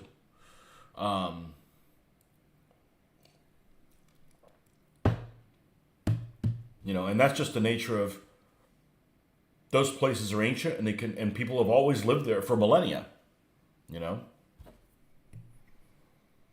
But I told if we go, when we get closer, we're going to watch videos on all these spots so that they can learn, at least have an understanding of, like, what is there at Malta? What is there in Dubrovnik? What is there, that kind of stuff. So every slight move of your head, the earbuds are popping out too. Well, I have the solution for you. Don't move your fucking head, Nordic. What were you using before this? You're using like headphones that were cordless? Yeah, if the earbuds bother you, that's a problem. I happen to have cordless ones that work really well. Um, I think they're Samsung ones, like my phone. And they work pretty well. This is A43 on this side.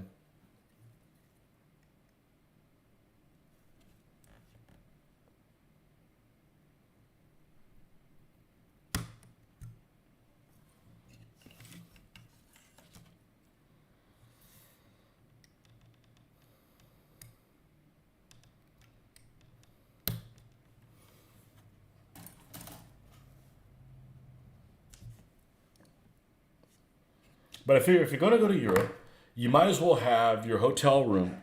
You like that, huh? You might as well have your hotel room on a cruise ship. We're experienced cruisers. I have been on like a dozen, and that's like the perfect vacation. And as a spoiled American who has to have air conditioning in their room, we'll have air conditioning in our room. So I think that's the perfect opportunity to kind of use that as a home base. My wife goes, Tony. I like your wife already. Um, um,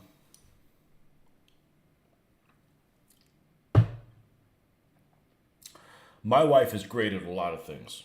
My wife is great at everything that I'm not good at.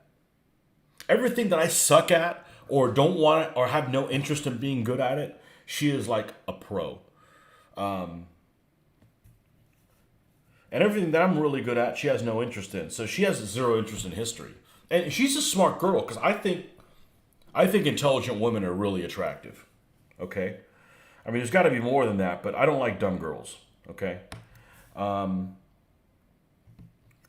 and she's a smart girl, but she's like, I don't want to know anything about history, so I'll feel dumb. I'm like, the problem is she's basically starting with an empty palette. I got it from my dad, so I knew there's parts that I knew. And in college, all of my electives were history, which unfortunately involved writing papers, which I detest. But my wife says, you like reading for knowledge. Other people read for entertainment. And I do. I like to read because I'm like generally like, I wonder what happened here. So freaking read about it. That's just the way I operate. So I actually took the electives, not as electives, but I wanted to learn about whatever the hell it was. And I think that she feels that because she doesn't have like a starting point, she has, I don't know. But I'm going to make her watch some freaking documentary so she has a clue about these places. Mind keeps you alive. That's good. I mean, um, my wife is a multitasker. I'm not. I am God's gift to directions. I never get lost. She's not so good at that. I don't cook or have interest in cooking, and if she follows a recipe, it doesn't come out great because the person with the recipe is like clueless. But if she invents, like puts stuff together, it's amazing, you know. But she doesn't have to cook. I mean, it's like I tell her, I say, you don't have to cook at all. I'll eat whatever. I said, yeah, but I gotta feed me. I'm like, well, you're the problem. Because usually the girls will leave. I'll clean the freaking. I'll clean the pantry out of old crackers. I don't give a shit. I'll put things that don't go together because I'm just an assembler.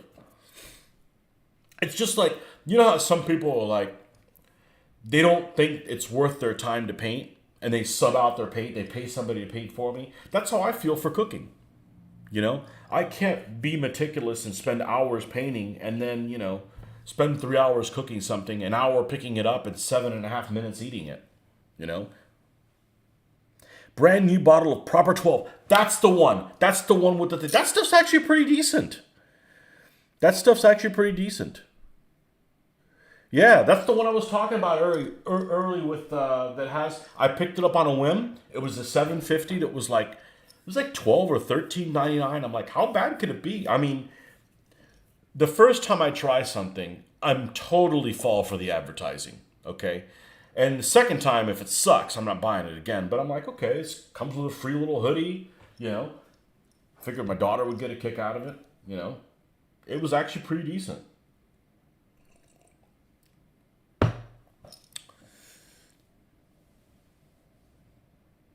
You cook very well. You'll make a great wife, Nordic. I don't want to see you in a skirt. I don't care if you are Scottish.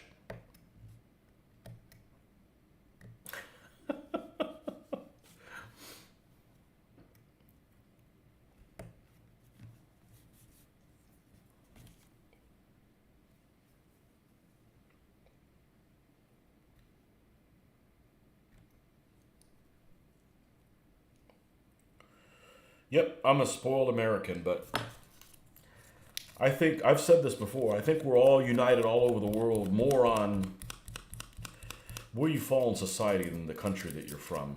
I think more than anything else.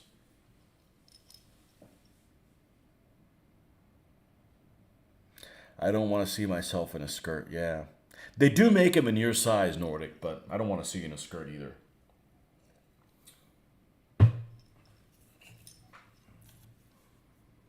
I remember when my daughter was little, I was like, I'm not explaining that shit to my daughter. Oh no! Aha! Yes, we make mistakes on this channel. But you know, if you never make any mistakes, you don't know how to fix them. Got really good at fixing mistakes, unfortunately. I want to do things right the first time, but sometimes, you know, Murphy has another plan.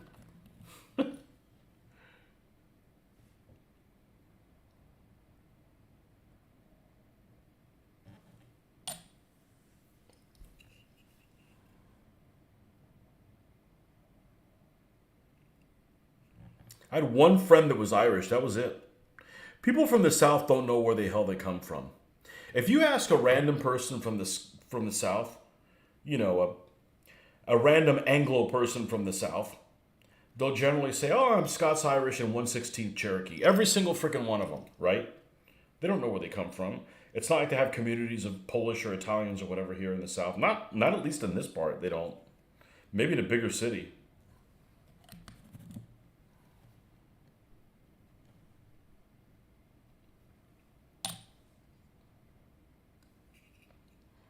So, look how weird that fender sits on. Look at that front fender. It like almost hits the tire. But that's how it is on the real vehicle. Go look at the pictures. It looks wrong. I like to cook, but I hate doing dishes.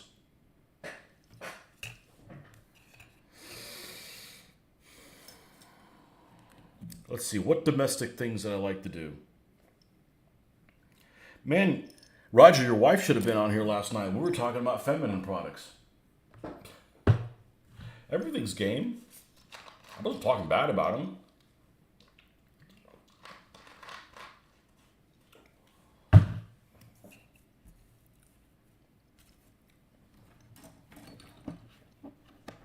I generally do the laundry.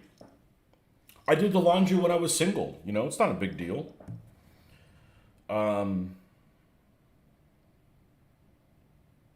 I prefer to take things out of the dishwasher and load them. Because what happens is, and I realized this the other day, is you have a sink full of dishes, right? So you're not going to take all the dishes and lay them on the counter so that you can put them in the dishwasher in the best possible way, right? Because that would be the best, because you'd have freaking dirty dishes and shit all over the place. So you pick up the one that's next and you do your best job of putting it where it goes. And my happy ass won't move it a second time, okay? I won't rearrange it. So it goes wherever it is. And my wife like gets on me, you're always loading it wrong or whatever. And I realize why I do it, and that's what it is. I don't think the dish is going to make me freaking move it twice. Bastard. So, my feminine products, I was just poking fun at you. Yeah. I don't have a problem picking those things up for the girls. You got to take a picture though, because there's a lot of variations that look almost the same. You're not allowed to say douchebag. So let's see. I was born in '71. So even though I'm from the '70s, I really consider myself from the '80s. We didn't use that word in the '80s. That must be from some show or whatever. For some reason, it ranks up there with the C word. Oh, the C word is the nuclear word. Looking at some, except in England, then it's just every other word in England. I'm looking at some orders of battle, and I'm kind of daunted by the number of troops you need for a battle. I don't think you can do more than division versus division. You work in corrections. Oh, man. I'm sorry. My condolences. And dabble in profanity like artists dabble in oils and acrylics. You're in jail, whether you're on one side of the bar or the other. I can't imagine that. My condolences, man. I couldn't do that. I couldn't be a cop.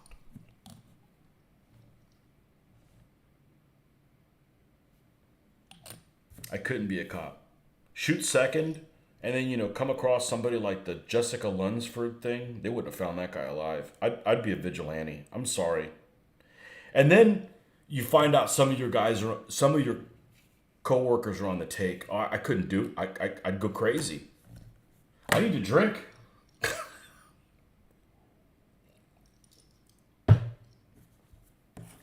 I'd have to be a vigilante.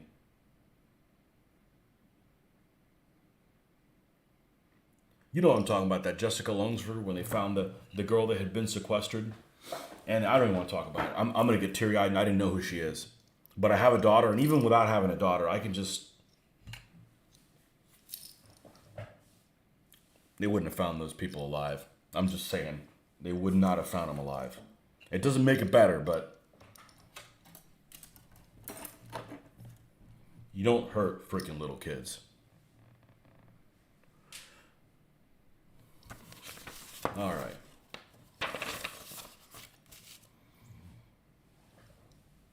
And you also don't sacrifice your own children to Baal, you Carthaginian moron.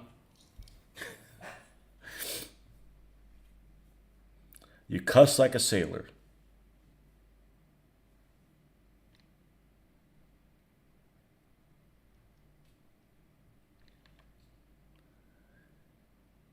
I'm from 67 and her 79, so maybe it's the gap.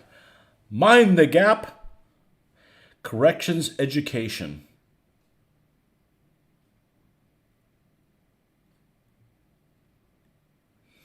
You had in-service day to promote STEM. I made a shank in 4 minutes with a 3D pen and asked how this is useful for our juvies. Tax dollars at work.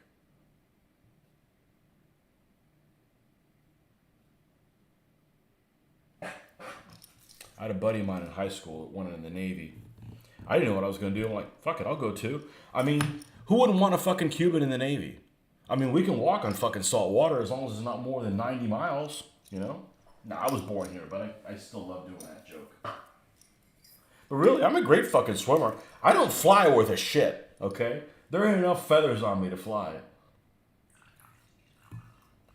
But they didn't take me. I went to MEPS one time. Met some great folks in MEPS. I even shipped out. Met some great folks there. They wouldn't let me in because my hearing is fucked up, because it is. So I had to go get a waiver. I got a waiver, came back. Okay, cool, your ship out day is such and such a day. I come back on that such and such a day, and I'm like, well, we can't let you go in. What do you mean? Well, you've got psoriasis, and we can't let... I mean, you this little bit of fucking dry skin? Yeah, it's disqualifiable. Okay. Probably did me a favor, because I don't like the busy work that they have to do, that they do to you just so you don't cause trouble. Or maybe it's they just give you hell all the time. so that when it's a war, it's like not that much of a difference, But regardless, I don't like busy work. I don't like, hey, dig a hole here. Now what? Fill it back up. All right. Now what, boss? Dig a hole. Where? In the same place. Fuck no. I'm no. No. We do something productive. Like, give me a list of people to take out or something, But that whole nonsense. And I also wouldn't have done. I've never been in the service, but I definitely, I can't listen to the Pledge of Allegiance, to the Star Spangled Banner, and not get teary eyed, And I don't have anybody in my family that's ever been in the service, but that's kind of it hits home for me. And I was watching that show that somebody was recommending me to watch, the one with Chris Pratt, whatever it's called, where he's basically gets shafted by his own military. I couldn't watch that. I was getting so freaking angry that something even moderately like that happens in real life. I wouldn't be able to take it. I'm like, I can't watch this show anymore. I can't watch this show anymore. Tin cans, the Farragut. McCloy. I'm not familiar with McCloy, but Farragut. Was Farragut Farragut was a name class of a ship. It was guided missile destroyer. Yeah.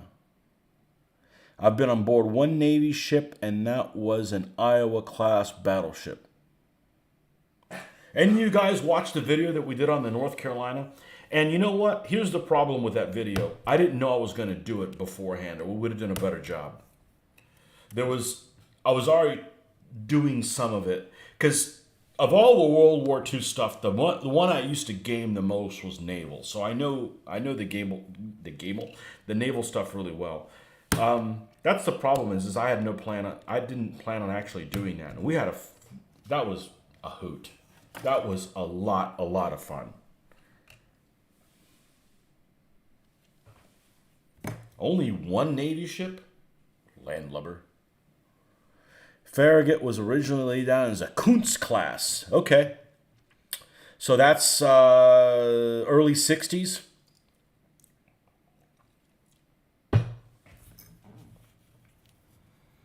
Back when they had the Belknap and all those things.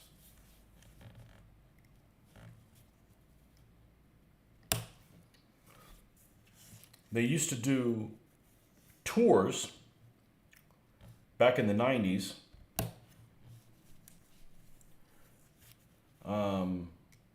They always had one ship in Mayport that they would always do a tour. And I remember went there one time, and the Russian squadron was there. There was like there was a Slava. There was a Slava cruiser and a Sovremeni and an Udaloy, or maybe it was two Sovremenis or two Udaloys. But anyways, there was 3 ships, and they were doing tours of them. I think at some point we got there too late, so.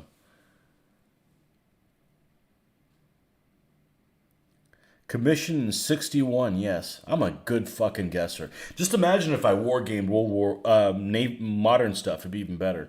That Navy ship, one of the most decorated Navy ships. Yeah. I've been on the Alabama, too.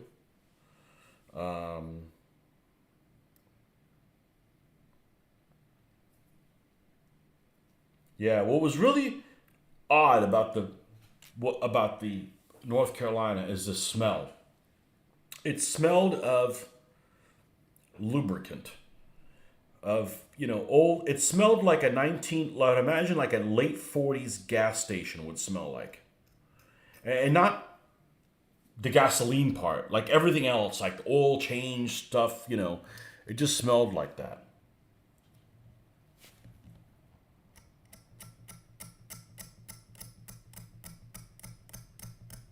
And the camouflage scheme she's in, whatever the measure 32, it's just awesome. It's just awesome. So the thing about U.S. Navy ships is, as a naval wargamer, you want every ship to be different, so you can paint them differently. But the U.S. Navy ships had some of the prettiest camouflage schemes ever. They painted all the decks in wartime. So they're all measure 21 generally. And they look good. They look really good looking Really good looking paint schemes. Got a nice picture of a Russian Krivak up close when we were bombing Tripoli back in '86. They were there seeing what we were up to. Well, you know, like the Frenchman says, mind your own business.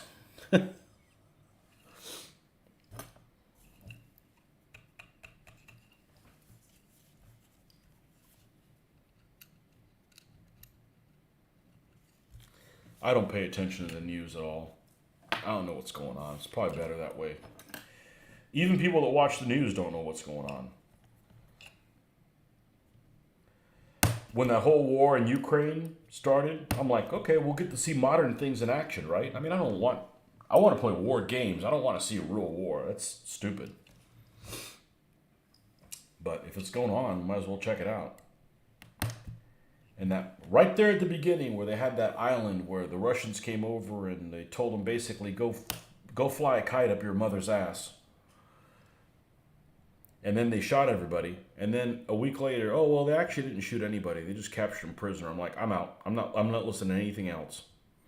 We're all being manipulated. Just tell me the damn news. Don't tell me what you want me to hear. Or don't tell me what, you want me to hear. Just give me the news. If you're not going to give me the news, I'm going to tune it out. I will not worry about the lies that you're telling me are not going to work on me.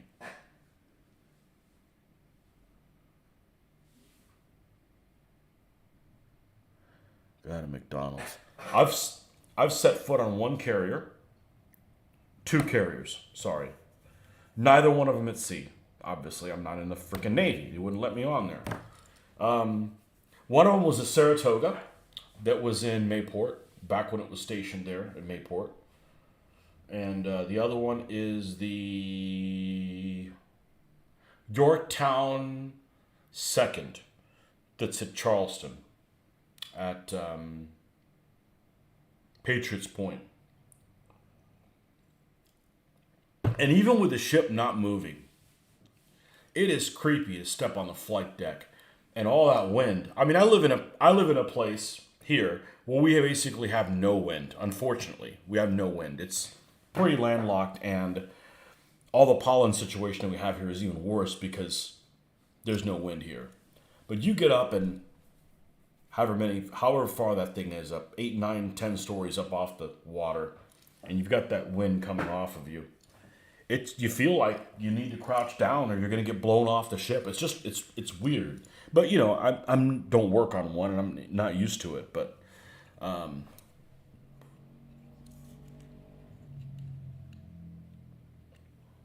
that's the thing that struck me. But as a naval war gamer, carriers suck because they ruin everything that we want to do in a game. They can avoid combat when you want there to be combat. You can see the enemy. You can make a decision instead of like there being surprises. So as a naval wargamer, I hate carriers. However, as a naval wargamer, I love it when carriers get shelled. So one of the carriers that we did use a lot was the HMS Eagle because it was in convoy duty and in the Mediterranean a lot, which was my favorite theater in World War II. And it's not uber powerful. So if its planes do launch, it doesn't have that many planes.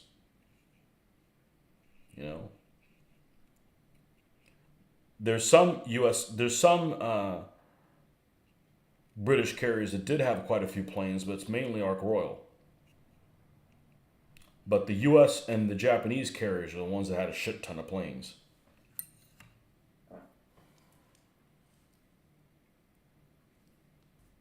I'm not saying the big gun was a better system. I'm just saying, as a naval war gamer, we want to see battleships shelling shit.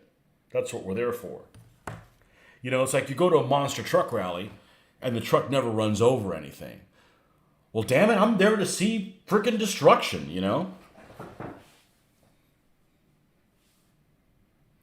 All I need is a strip club on board. No, they just do sailors. You probably don't want to see that.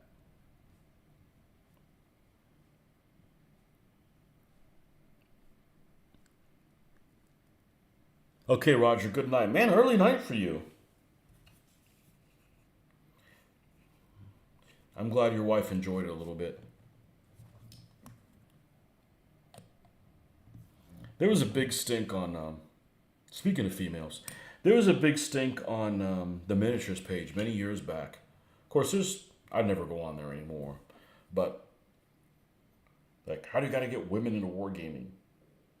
And I'm like, we've had a couple of shows where we had a couple of girls that played in our tournament, and one of them, the girl even won. Good for her. You know, but the reality is we're doing a hobby that doesn't appeal to women. You know, and we don't do it necessarily because we don't want women to play. I mean, I think that's great if women are into history and wargaming and stuff like that. But it's not something they're really into. You know, when I go into Joann's Fabrics, I don't get upset because I'm the only hetero dude that's in there. Those old blue-haired ladies are like, "Can I help you with something? Are you lost?" No, this is my fucking land, you know? I'm artsy.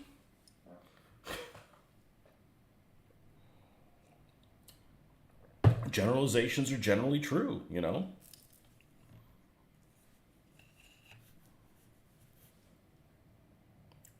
But this guy was like, man, we got to do extra stuff. But all you can do is run a game, and if it's stuff that doesn't appeal to people, it doesn't appeal to people, you know?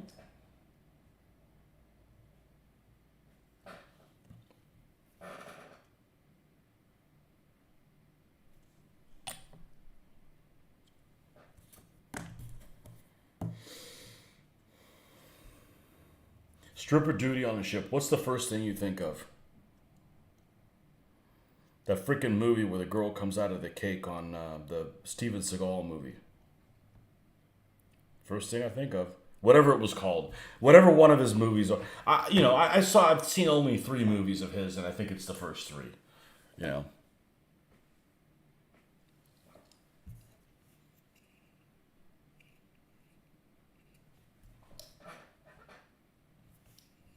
Now, where I draw the line is submarines.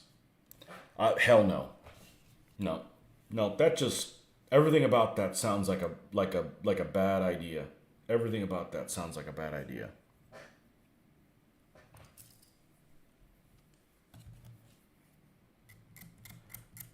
So everybody's afraid of something, right? Some people get on a cruise ship and they wear them seasickness things. I'm telling you, my ancestors came over here across the Atlantic. They didn't have that shit, and it's in my blood. I don't get seasick. I've never been seasick in my life. As a matter of fact, I think it's relaxing as shit. However, I am terrified with air turbulence. Absolutely terrified of it. Everybody's different. Some people are like, Billy Badass, but then scared of a little spider. We're all different. But there's a couple videos that circulated just this last week about some flight from Honolulu that had mass air That's it. We have to have a drink. This flight from Honolulu that had a video of these guys experienced horrible turbulence. I don't know if I would have lived. I would have freaked out. I would have freaked the hell out. As I remember, I was like a 10 or 11-year-old kid, and we were coming into Mexico City in the dark, and we had really bad turbulence. And my mom was really happy because she'd had a couple margaritas, but, I didn't have any margaritas in me. So I don't mind flying. I'd feel a lot better if I was in the cockpit, with the pros, and figured, okay, if they're calm about it, they're the pros. What am I worried about, right? But I'm back here in the cheap seats, not knowing what the hell is going on. But yeah, a couple of Jamesons, and I don't care what happens on the plane. I'm cool. I know that air travel is safe, but it's you never know when it's something to worry about and when it isn't. Now I have a problem. Okay, let me solve it for you. I won't be able to fight the big battles in Napoleonic Wars with General d'Armée. You need way too much to do that. I think I will unfortunately have to stick with volley and bayonet. Play DBN, and then use base widths.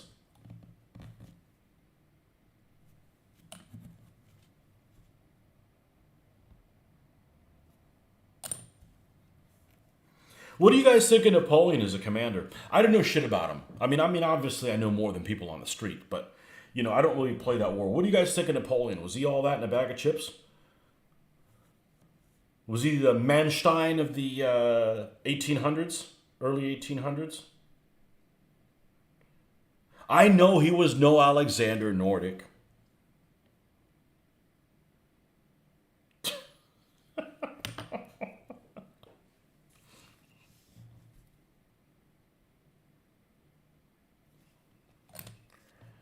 But he routinely gets put up as the number one general. I don't know anything about him. I mean, you know what I mean. I haven't war gamed his stuff to know anything about him.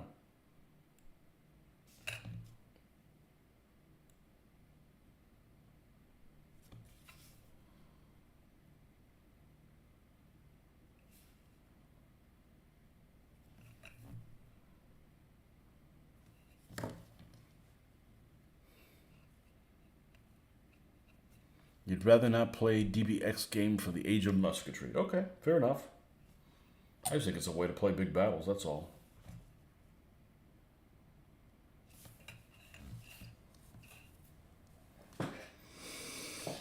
Okay, working our way through. We did that little piece there. Cool. We got gotta put the little nugget back here.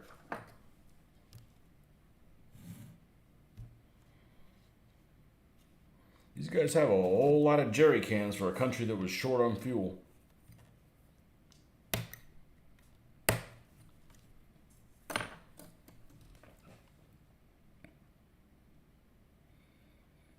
He was better than most of his peers.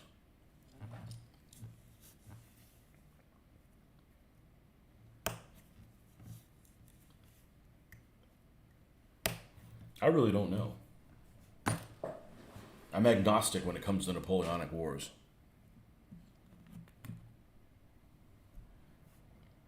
Do you think he was a bad guy?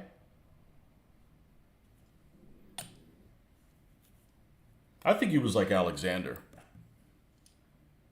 He just wanted to conquer shit.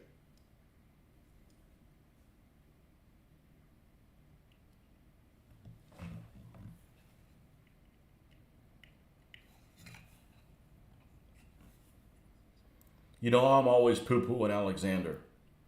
He's better than the Persians. Sorry, I'm not a fan of the Persians. If the Persians were that good, they wouldn't fight amongst themselves, and the sons wouldn't fight amongst themselves. They'd come to some kind of conclusion or whatever. So I'm definitely pro-Greek when it comes to the Greco-Persian Wars. Hey, I am a product of my environment. I think like a Westerner. Sorry. Doesn't mean I wouldn't build a Persian army. Or not that they have some aspects that are cool.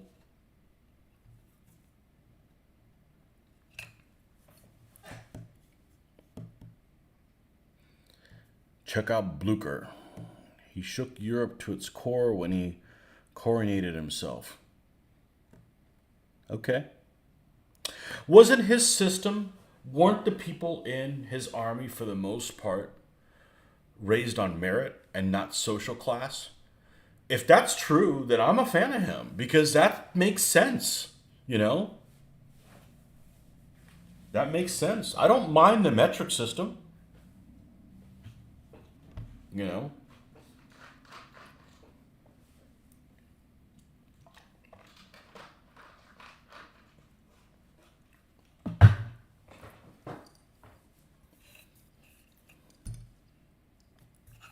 Again, we got this armor plate they're going to punt on. Let's just go ahead and take her out of the equation. Oh man, it's almost... How the hell is it this late? Well, here's the interesting thing. I don't know how much of this whiskey I've had. I'm going to say probably this whole thing by the time I've refilled it. I haven't had a buzz at all, because obviously that's not what the goal is here.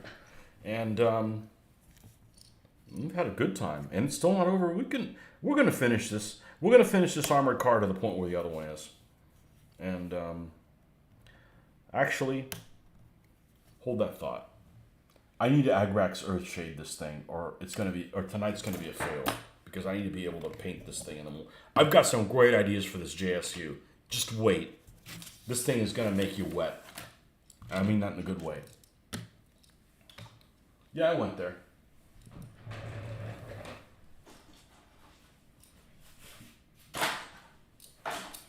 When we make a mess, we'll make sure we don't make it a mess somewhere else.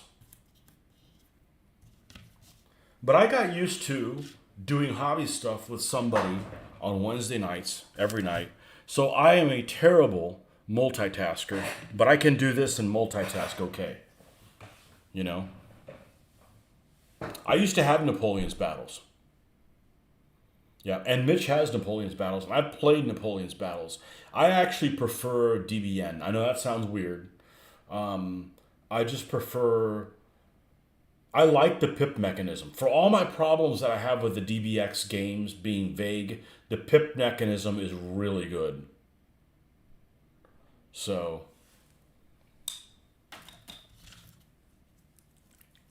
Man, I love me some Austrians. I kick some ass with Austrians. That's the thing about the game tomorrow. We're going to play rapid fire. It's not my favorite kind of game, but I do get to roll some dice. I get to mock people about them rolling poorly. And then sometimes they roll poorly. It's like, dude, I told you to roll like shit and you did. You know, I'm talking about people that are on the opposite side. What the hell happened?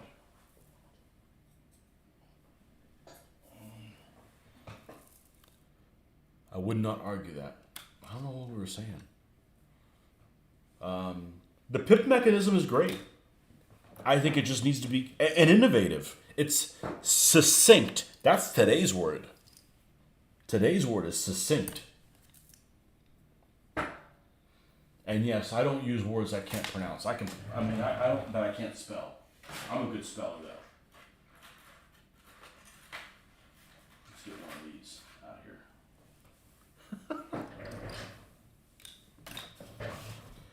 Man, I appreciate you guys coming and hanging out with me. It's better than driving around like an idiot out there and getting drunk and so forth.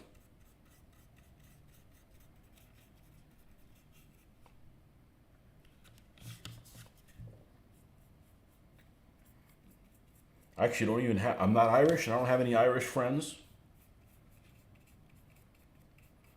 But the Irish were my people's allies. What do you mean, you people? Yep. My people. My peoples.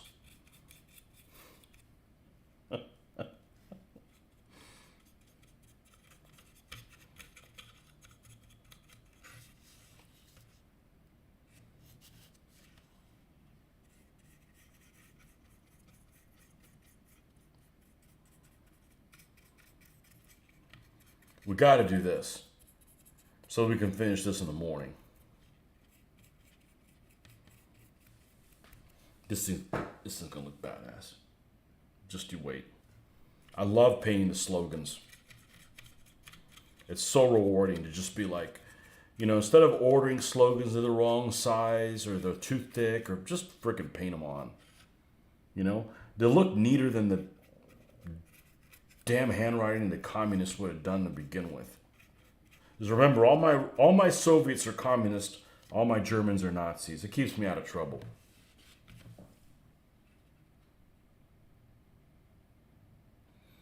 Like the aide-de-camp and brigade activation system of General de Armée.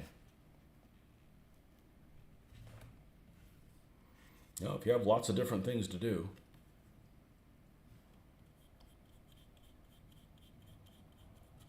You don't still play with Frank Chadwick, do you, Nordic?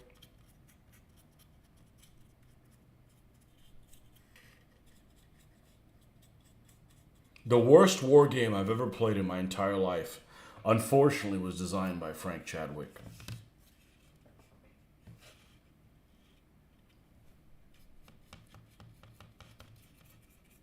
I'm sure he learned from it and decided, well, let's not do that again. Or maybe he generally liked it.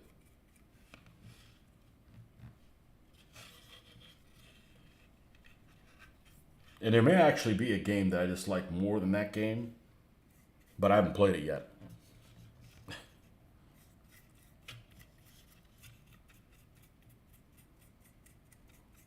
Well, I wasn't looking forward to playing tomorrow.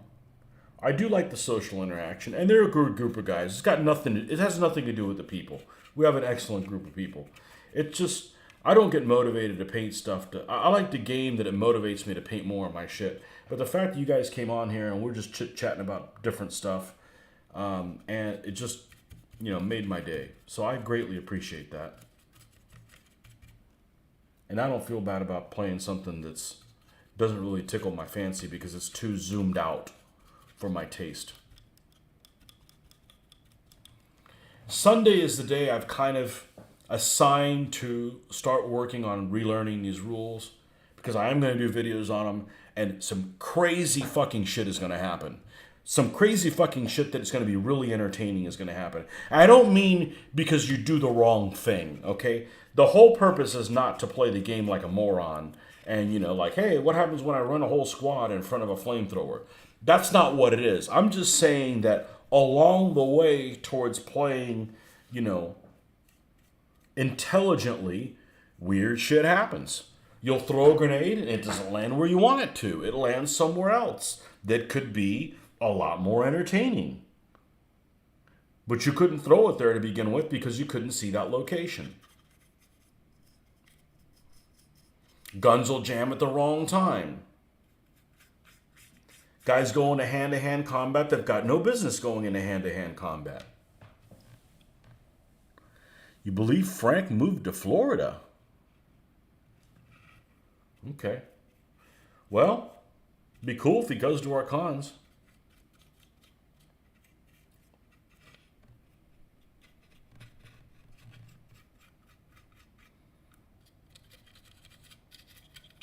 The first game I really got into was one of his games.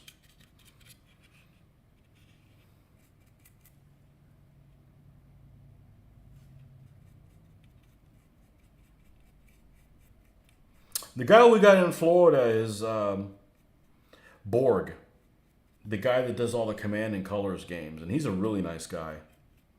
And Joel from our group plays with him just about every weekend. He lives kind of near Orlando. You just kind of go through the woods to get there, but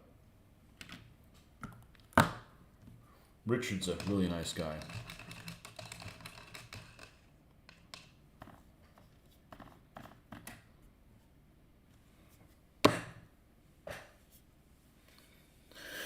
Mid 1600s and 1700s is nearly my wheelhouse for gaming. Everything else is enjoyable to a lesser degree. I really would love to do the 1500s when my people were just top of the world. But World War II is really my thing. It really is. It really is.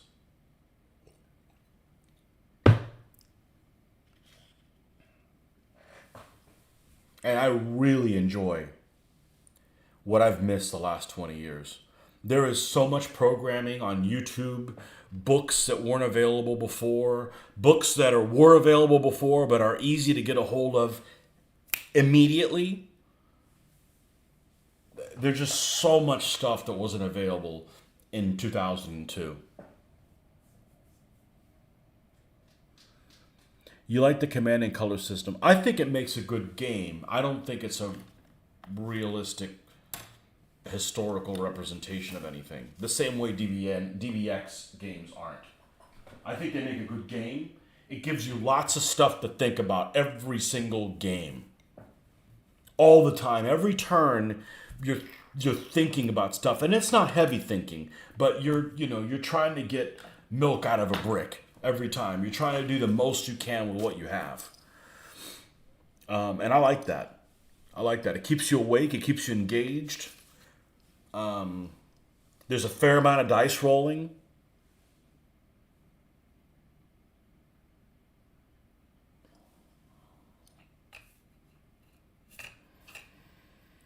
Now, the dreaded 20mm autocannon. Actually, I gotta go take a leak. I'll be right back.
I'd like to think you guys are in the same boat that I am. You know, you look forward to this because you don't have anybody to talk to on your daily basis about this stuff. You know? I got nobody to talk to about this, you know? So, all right, the duetted. Oh, I hate Elmer Fudd. I love the Bugs Bunny cartoons, but I don't like Elmer Fudd. This one first.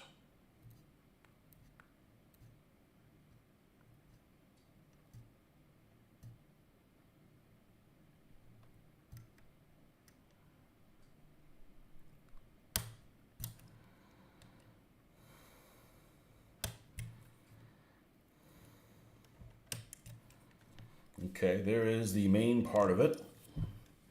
The diminutive MG34, or maybe it's a MG13.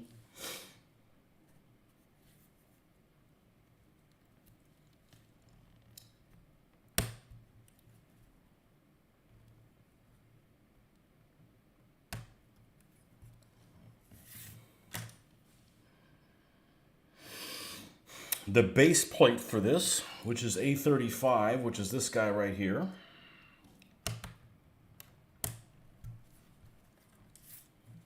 This one went a lot faster than the other one.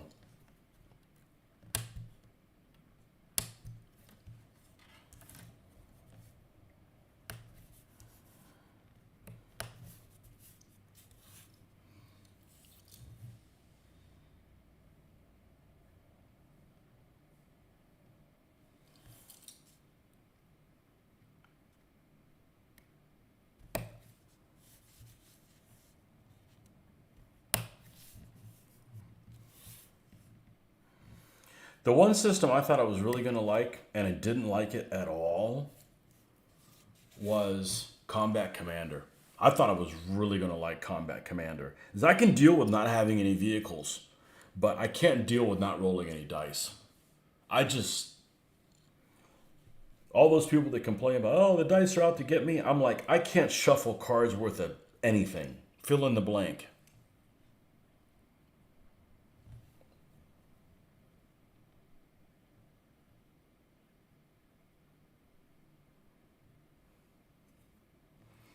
You know, when you're looking at a set of rules, you have to think, all right, if I'm playing Napoleonics, what kind of decisions do I want to make as a player? You know? What kind of a role do you want to play? And that should help narrow down what kind of games you want to play.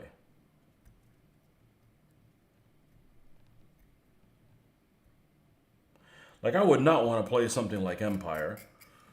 This, I guess, would be the equivalent, what I do, the equivalent of Empire, because this is my religion, so to speak. You know, World War II is what I'm all about. You wouldn't know that from doing 18 years of hard labor on DBA, but World War II is my thing.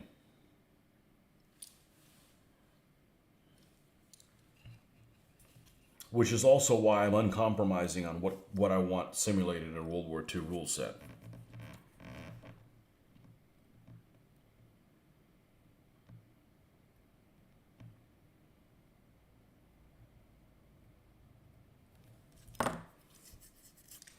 All right, so we've got this bases here.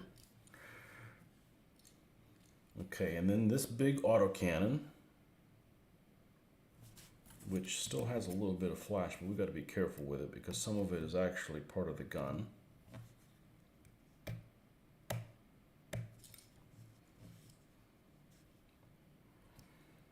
Okay, and this should have two little prongs, and they're missing on here. Dragon. They were missing on the other one too. We're going to go ahead and soften that one as well. That's where the MG goes. And this thing fits like so.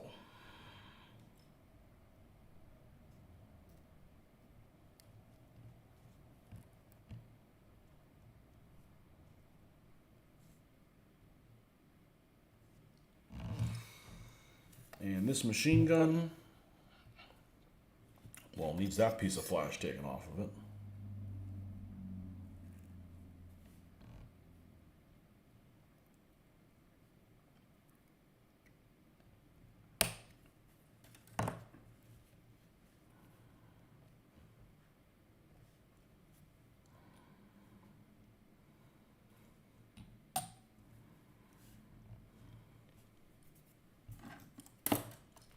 Don't fall on the ground.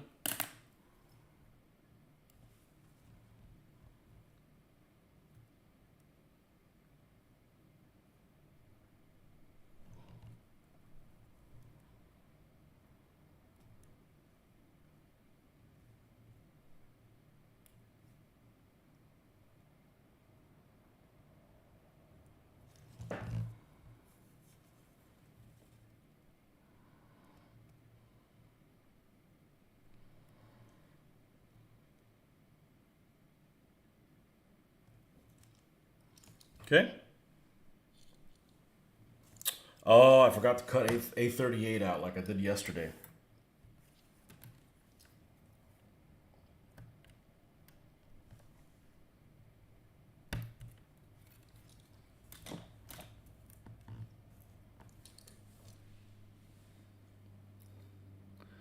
Honestly, my mind is throwing up barriers for me not to do anything with miniatures because I know down might just be a waste of money. It's extremely hard to fight myself constantly want to have ideas rarely pulled. It's okay.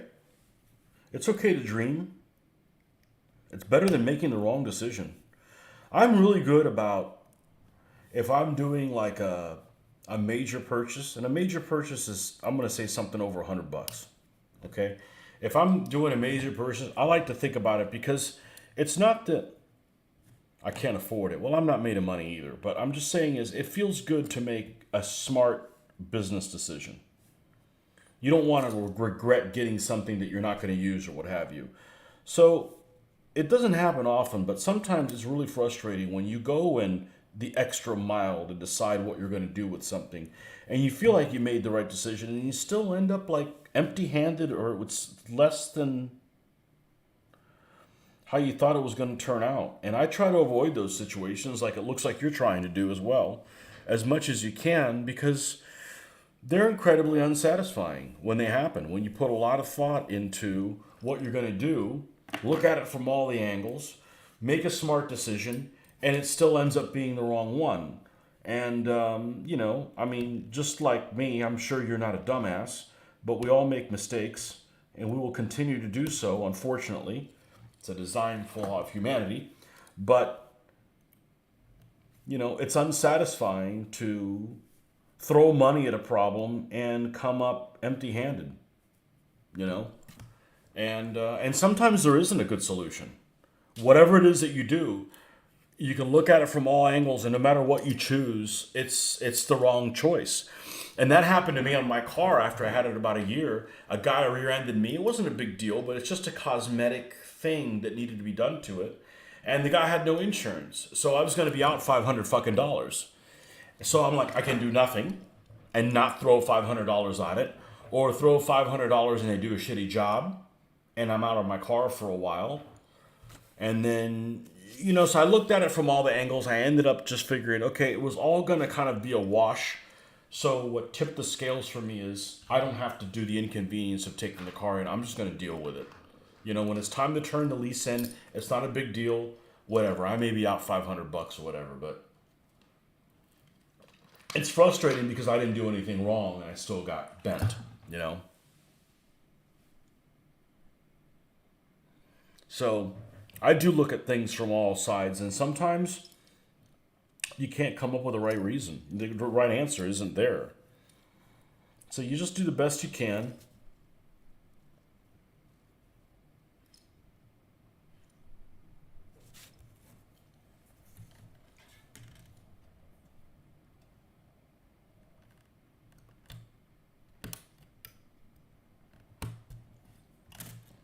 You're worried about rules like that, and then somewhere tonight somebody's wondering if they're going to do the seventh or eighth line of blow. So, I mean, our problems are really kind of small in comparison with everything else. But if it doesn't feel good to make the wrong decision, no matter what it is that you're doing about it. Like, I'll go to the grocery store. I go to the grocery store at least half the time. I do half of the grocery shopping at least, if not a little bit more. And my wife will put weird shit on the list. And I call her 8 or 9 fucking times because I don't want to go and get the wrong thing. Because it's frustrating to get the wrong thing. But you put a weird shit on me. I don't want to get the wrong item. It feels it feels sorry. So invariably, she'll ask me to pick up something that is unusual, and there'll be a decision to make, to should I get this one or this one?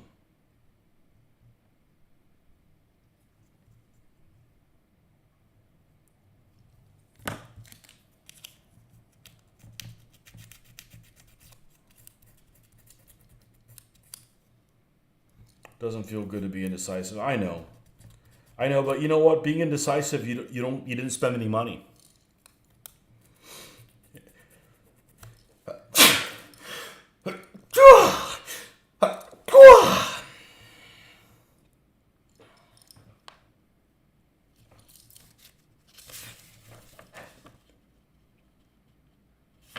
All right, we're gonna put this thing together the same way we did the last one, which is we're gonna go ahead and put one of these little barriers.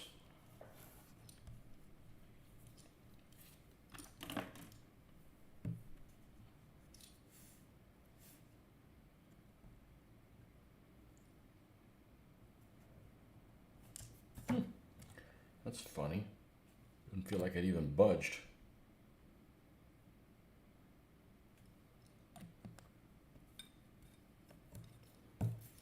Bless you. Yes, I was losing my spirit. J.P. Barnes. Never heard of J.P. Barnes.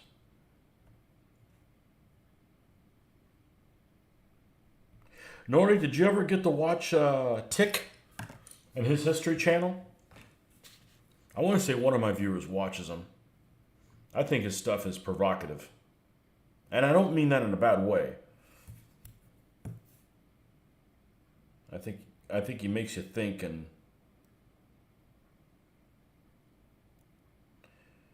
makes me at least look at things in a way that I may not have looked at them originally. I think that's a good thing.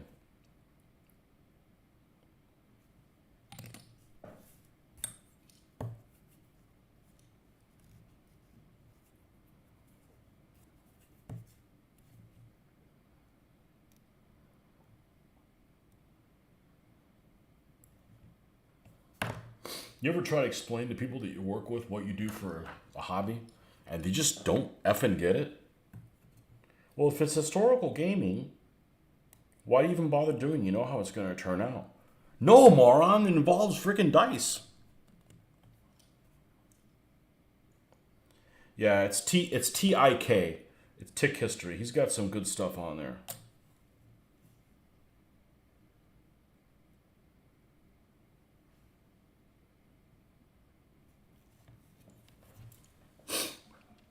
Okay, and then the finickiest thing of all on this vehicle is this.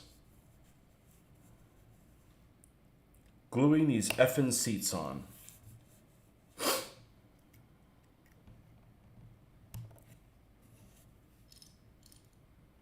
getting close to 10. Hold on, let me check on one thing before I proceed.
we got time to wrap this up. And then we will pick it up tomorrow. It will definitely, it probably won't be in the morning. I just got to get, I don't like getting everybody here in position. We get a good game, we got something good rolling, and then all of a sudden I got to leave. That's not my style.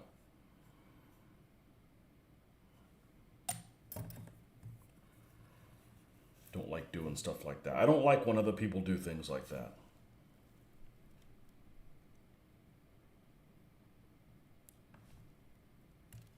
Oh, snapola. It's not that small a piece. You should be able to find it.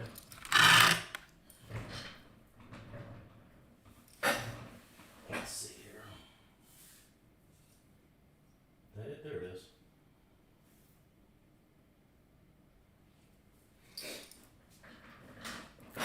Need to order some tweezers that have rubber tips, but they'd have to be really small rubber tips to save me from this one.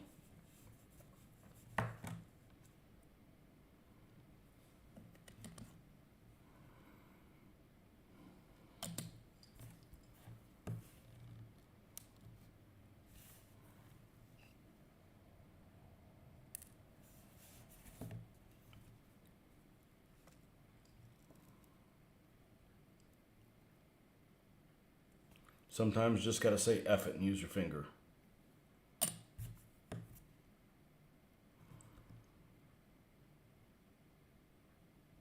And this is just one of those things that you shouldn't even have to do. Like, this thing shouldn't be that finicky. There's no details. There's no crew members that you're going to put in there. It's just silly to be doing this exercise.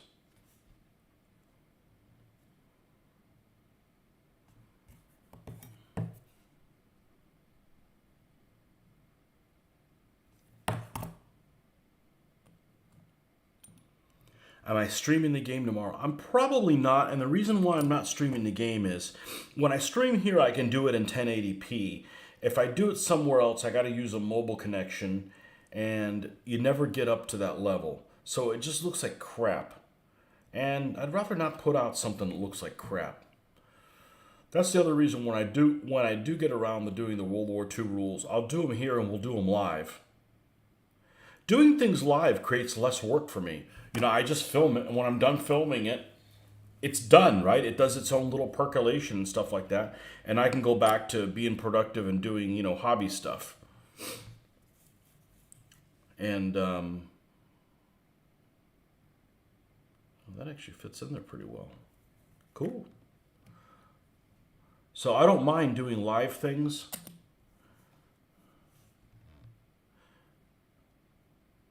I just think that it could be just shitty. I'm just going to set that in there right there.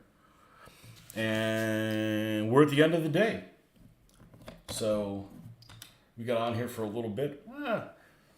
About 2-3 hours, and you probably took about a half hour off, so 2.5 hours. So anyhow, I appreciate you guys coming by and having a drink with me. And yeah, happy St. Patrick's Day. And we'll do it again tomorrow. And we'll do it again Sunday as well. So try to get as much stuff done while I can. So appreciate you guys coming by. And we will see you guys tomorrow.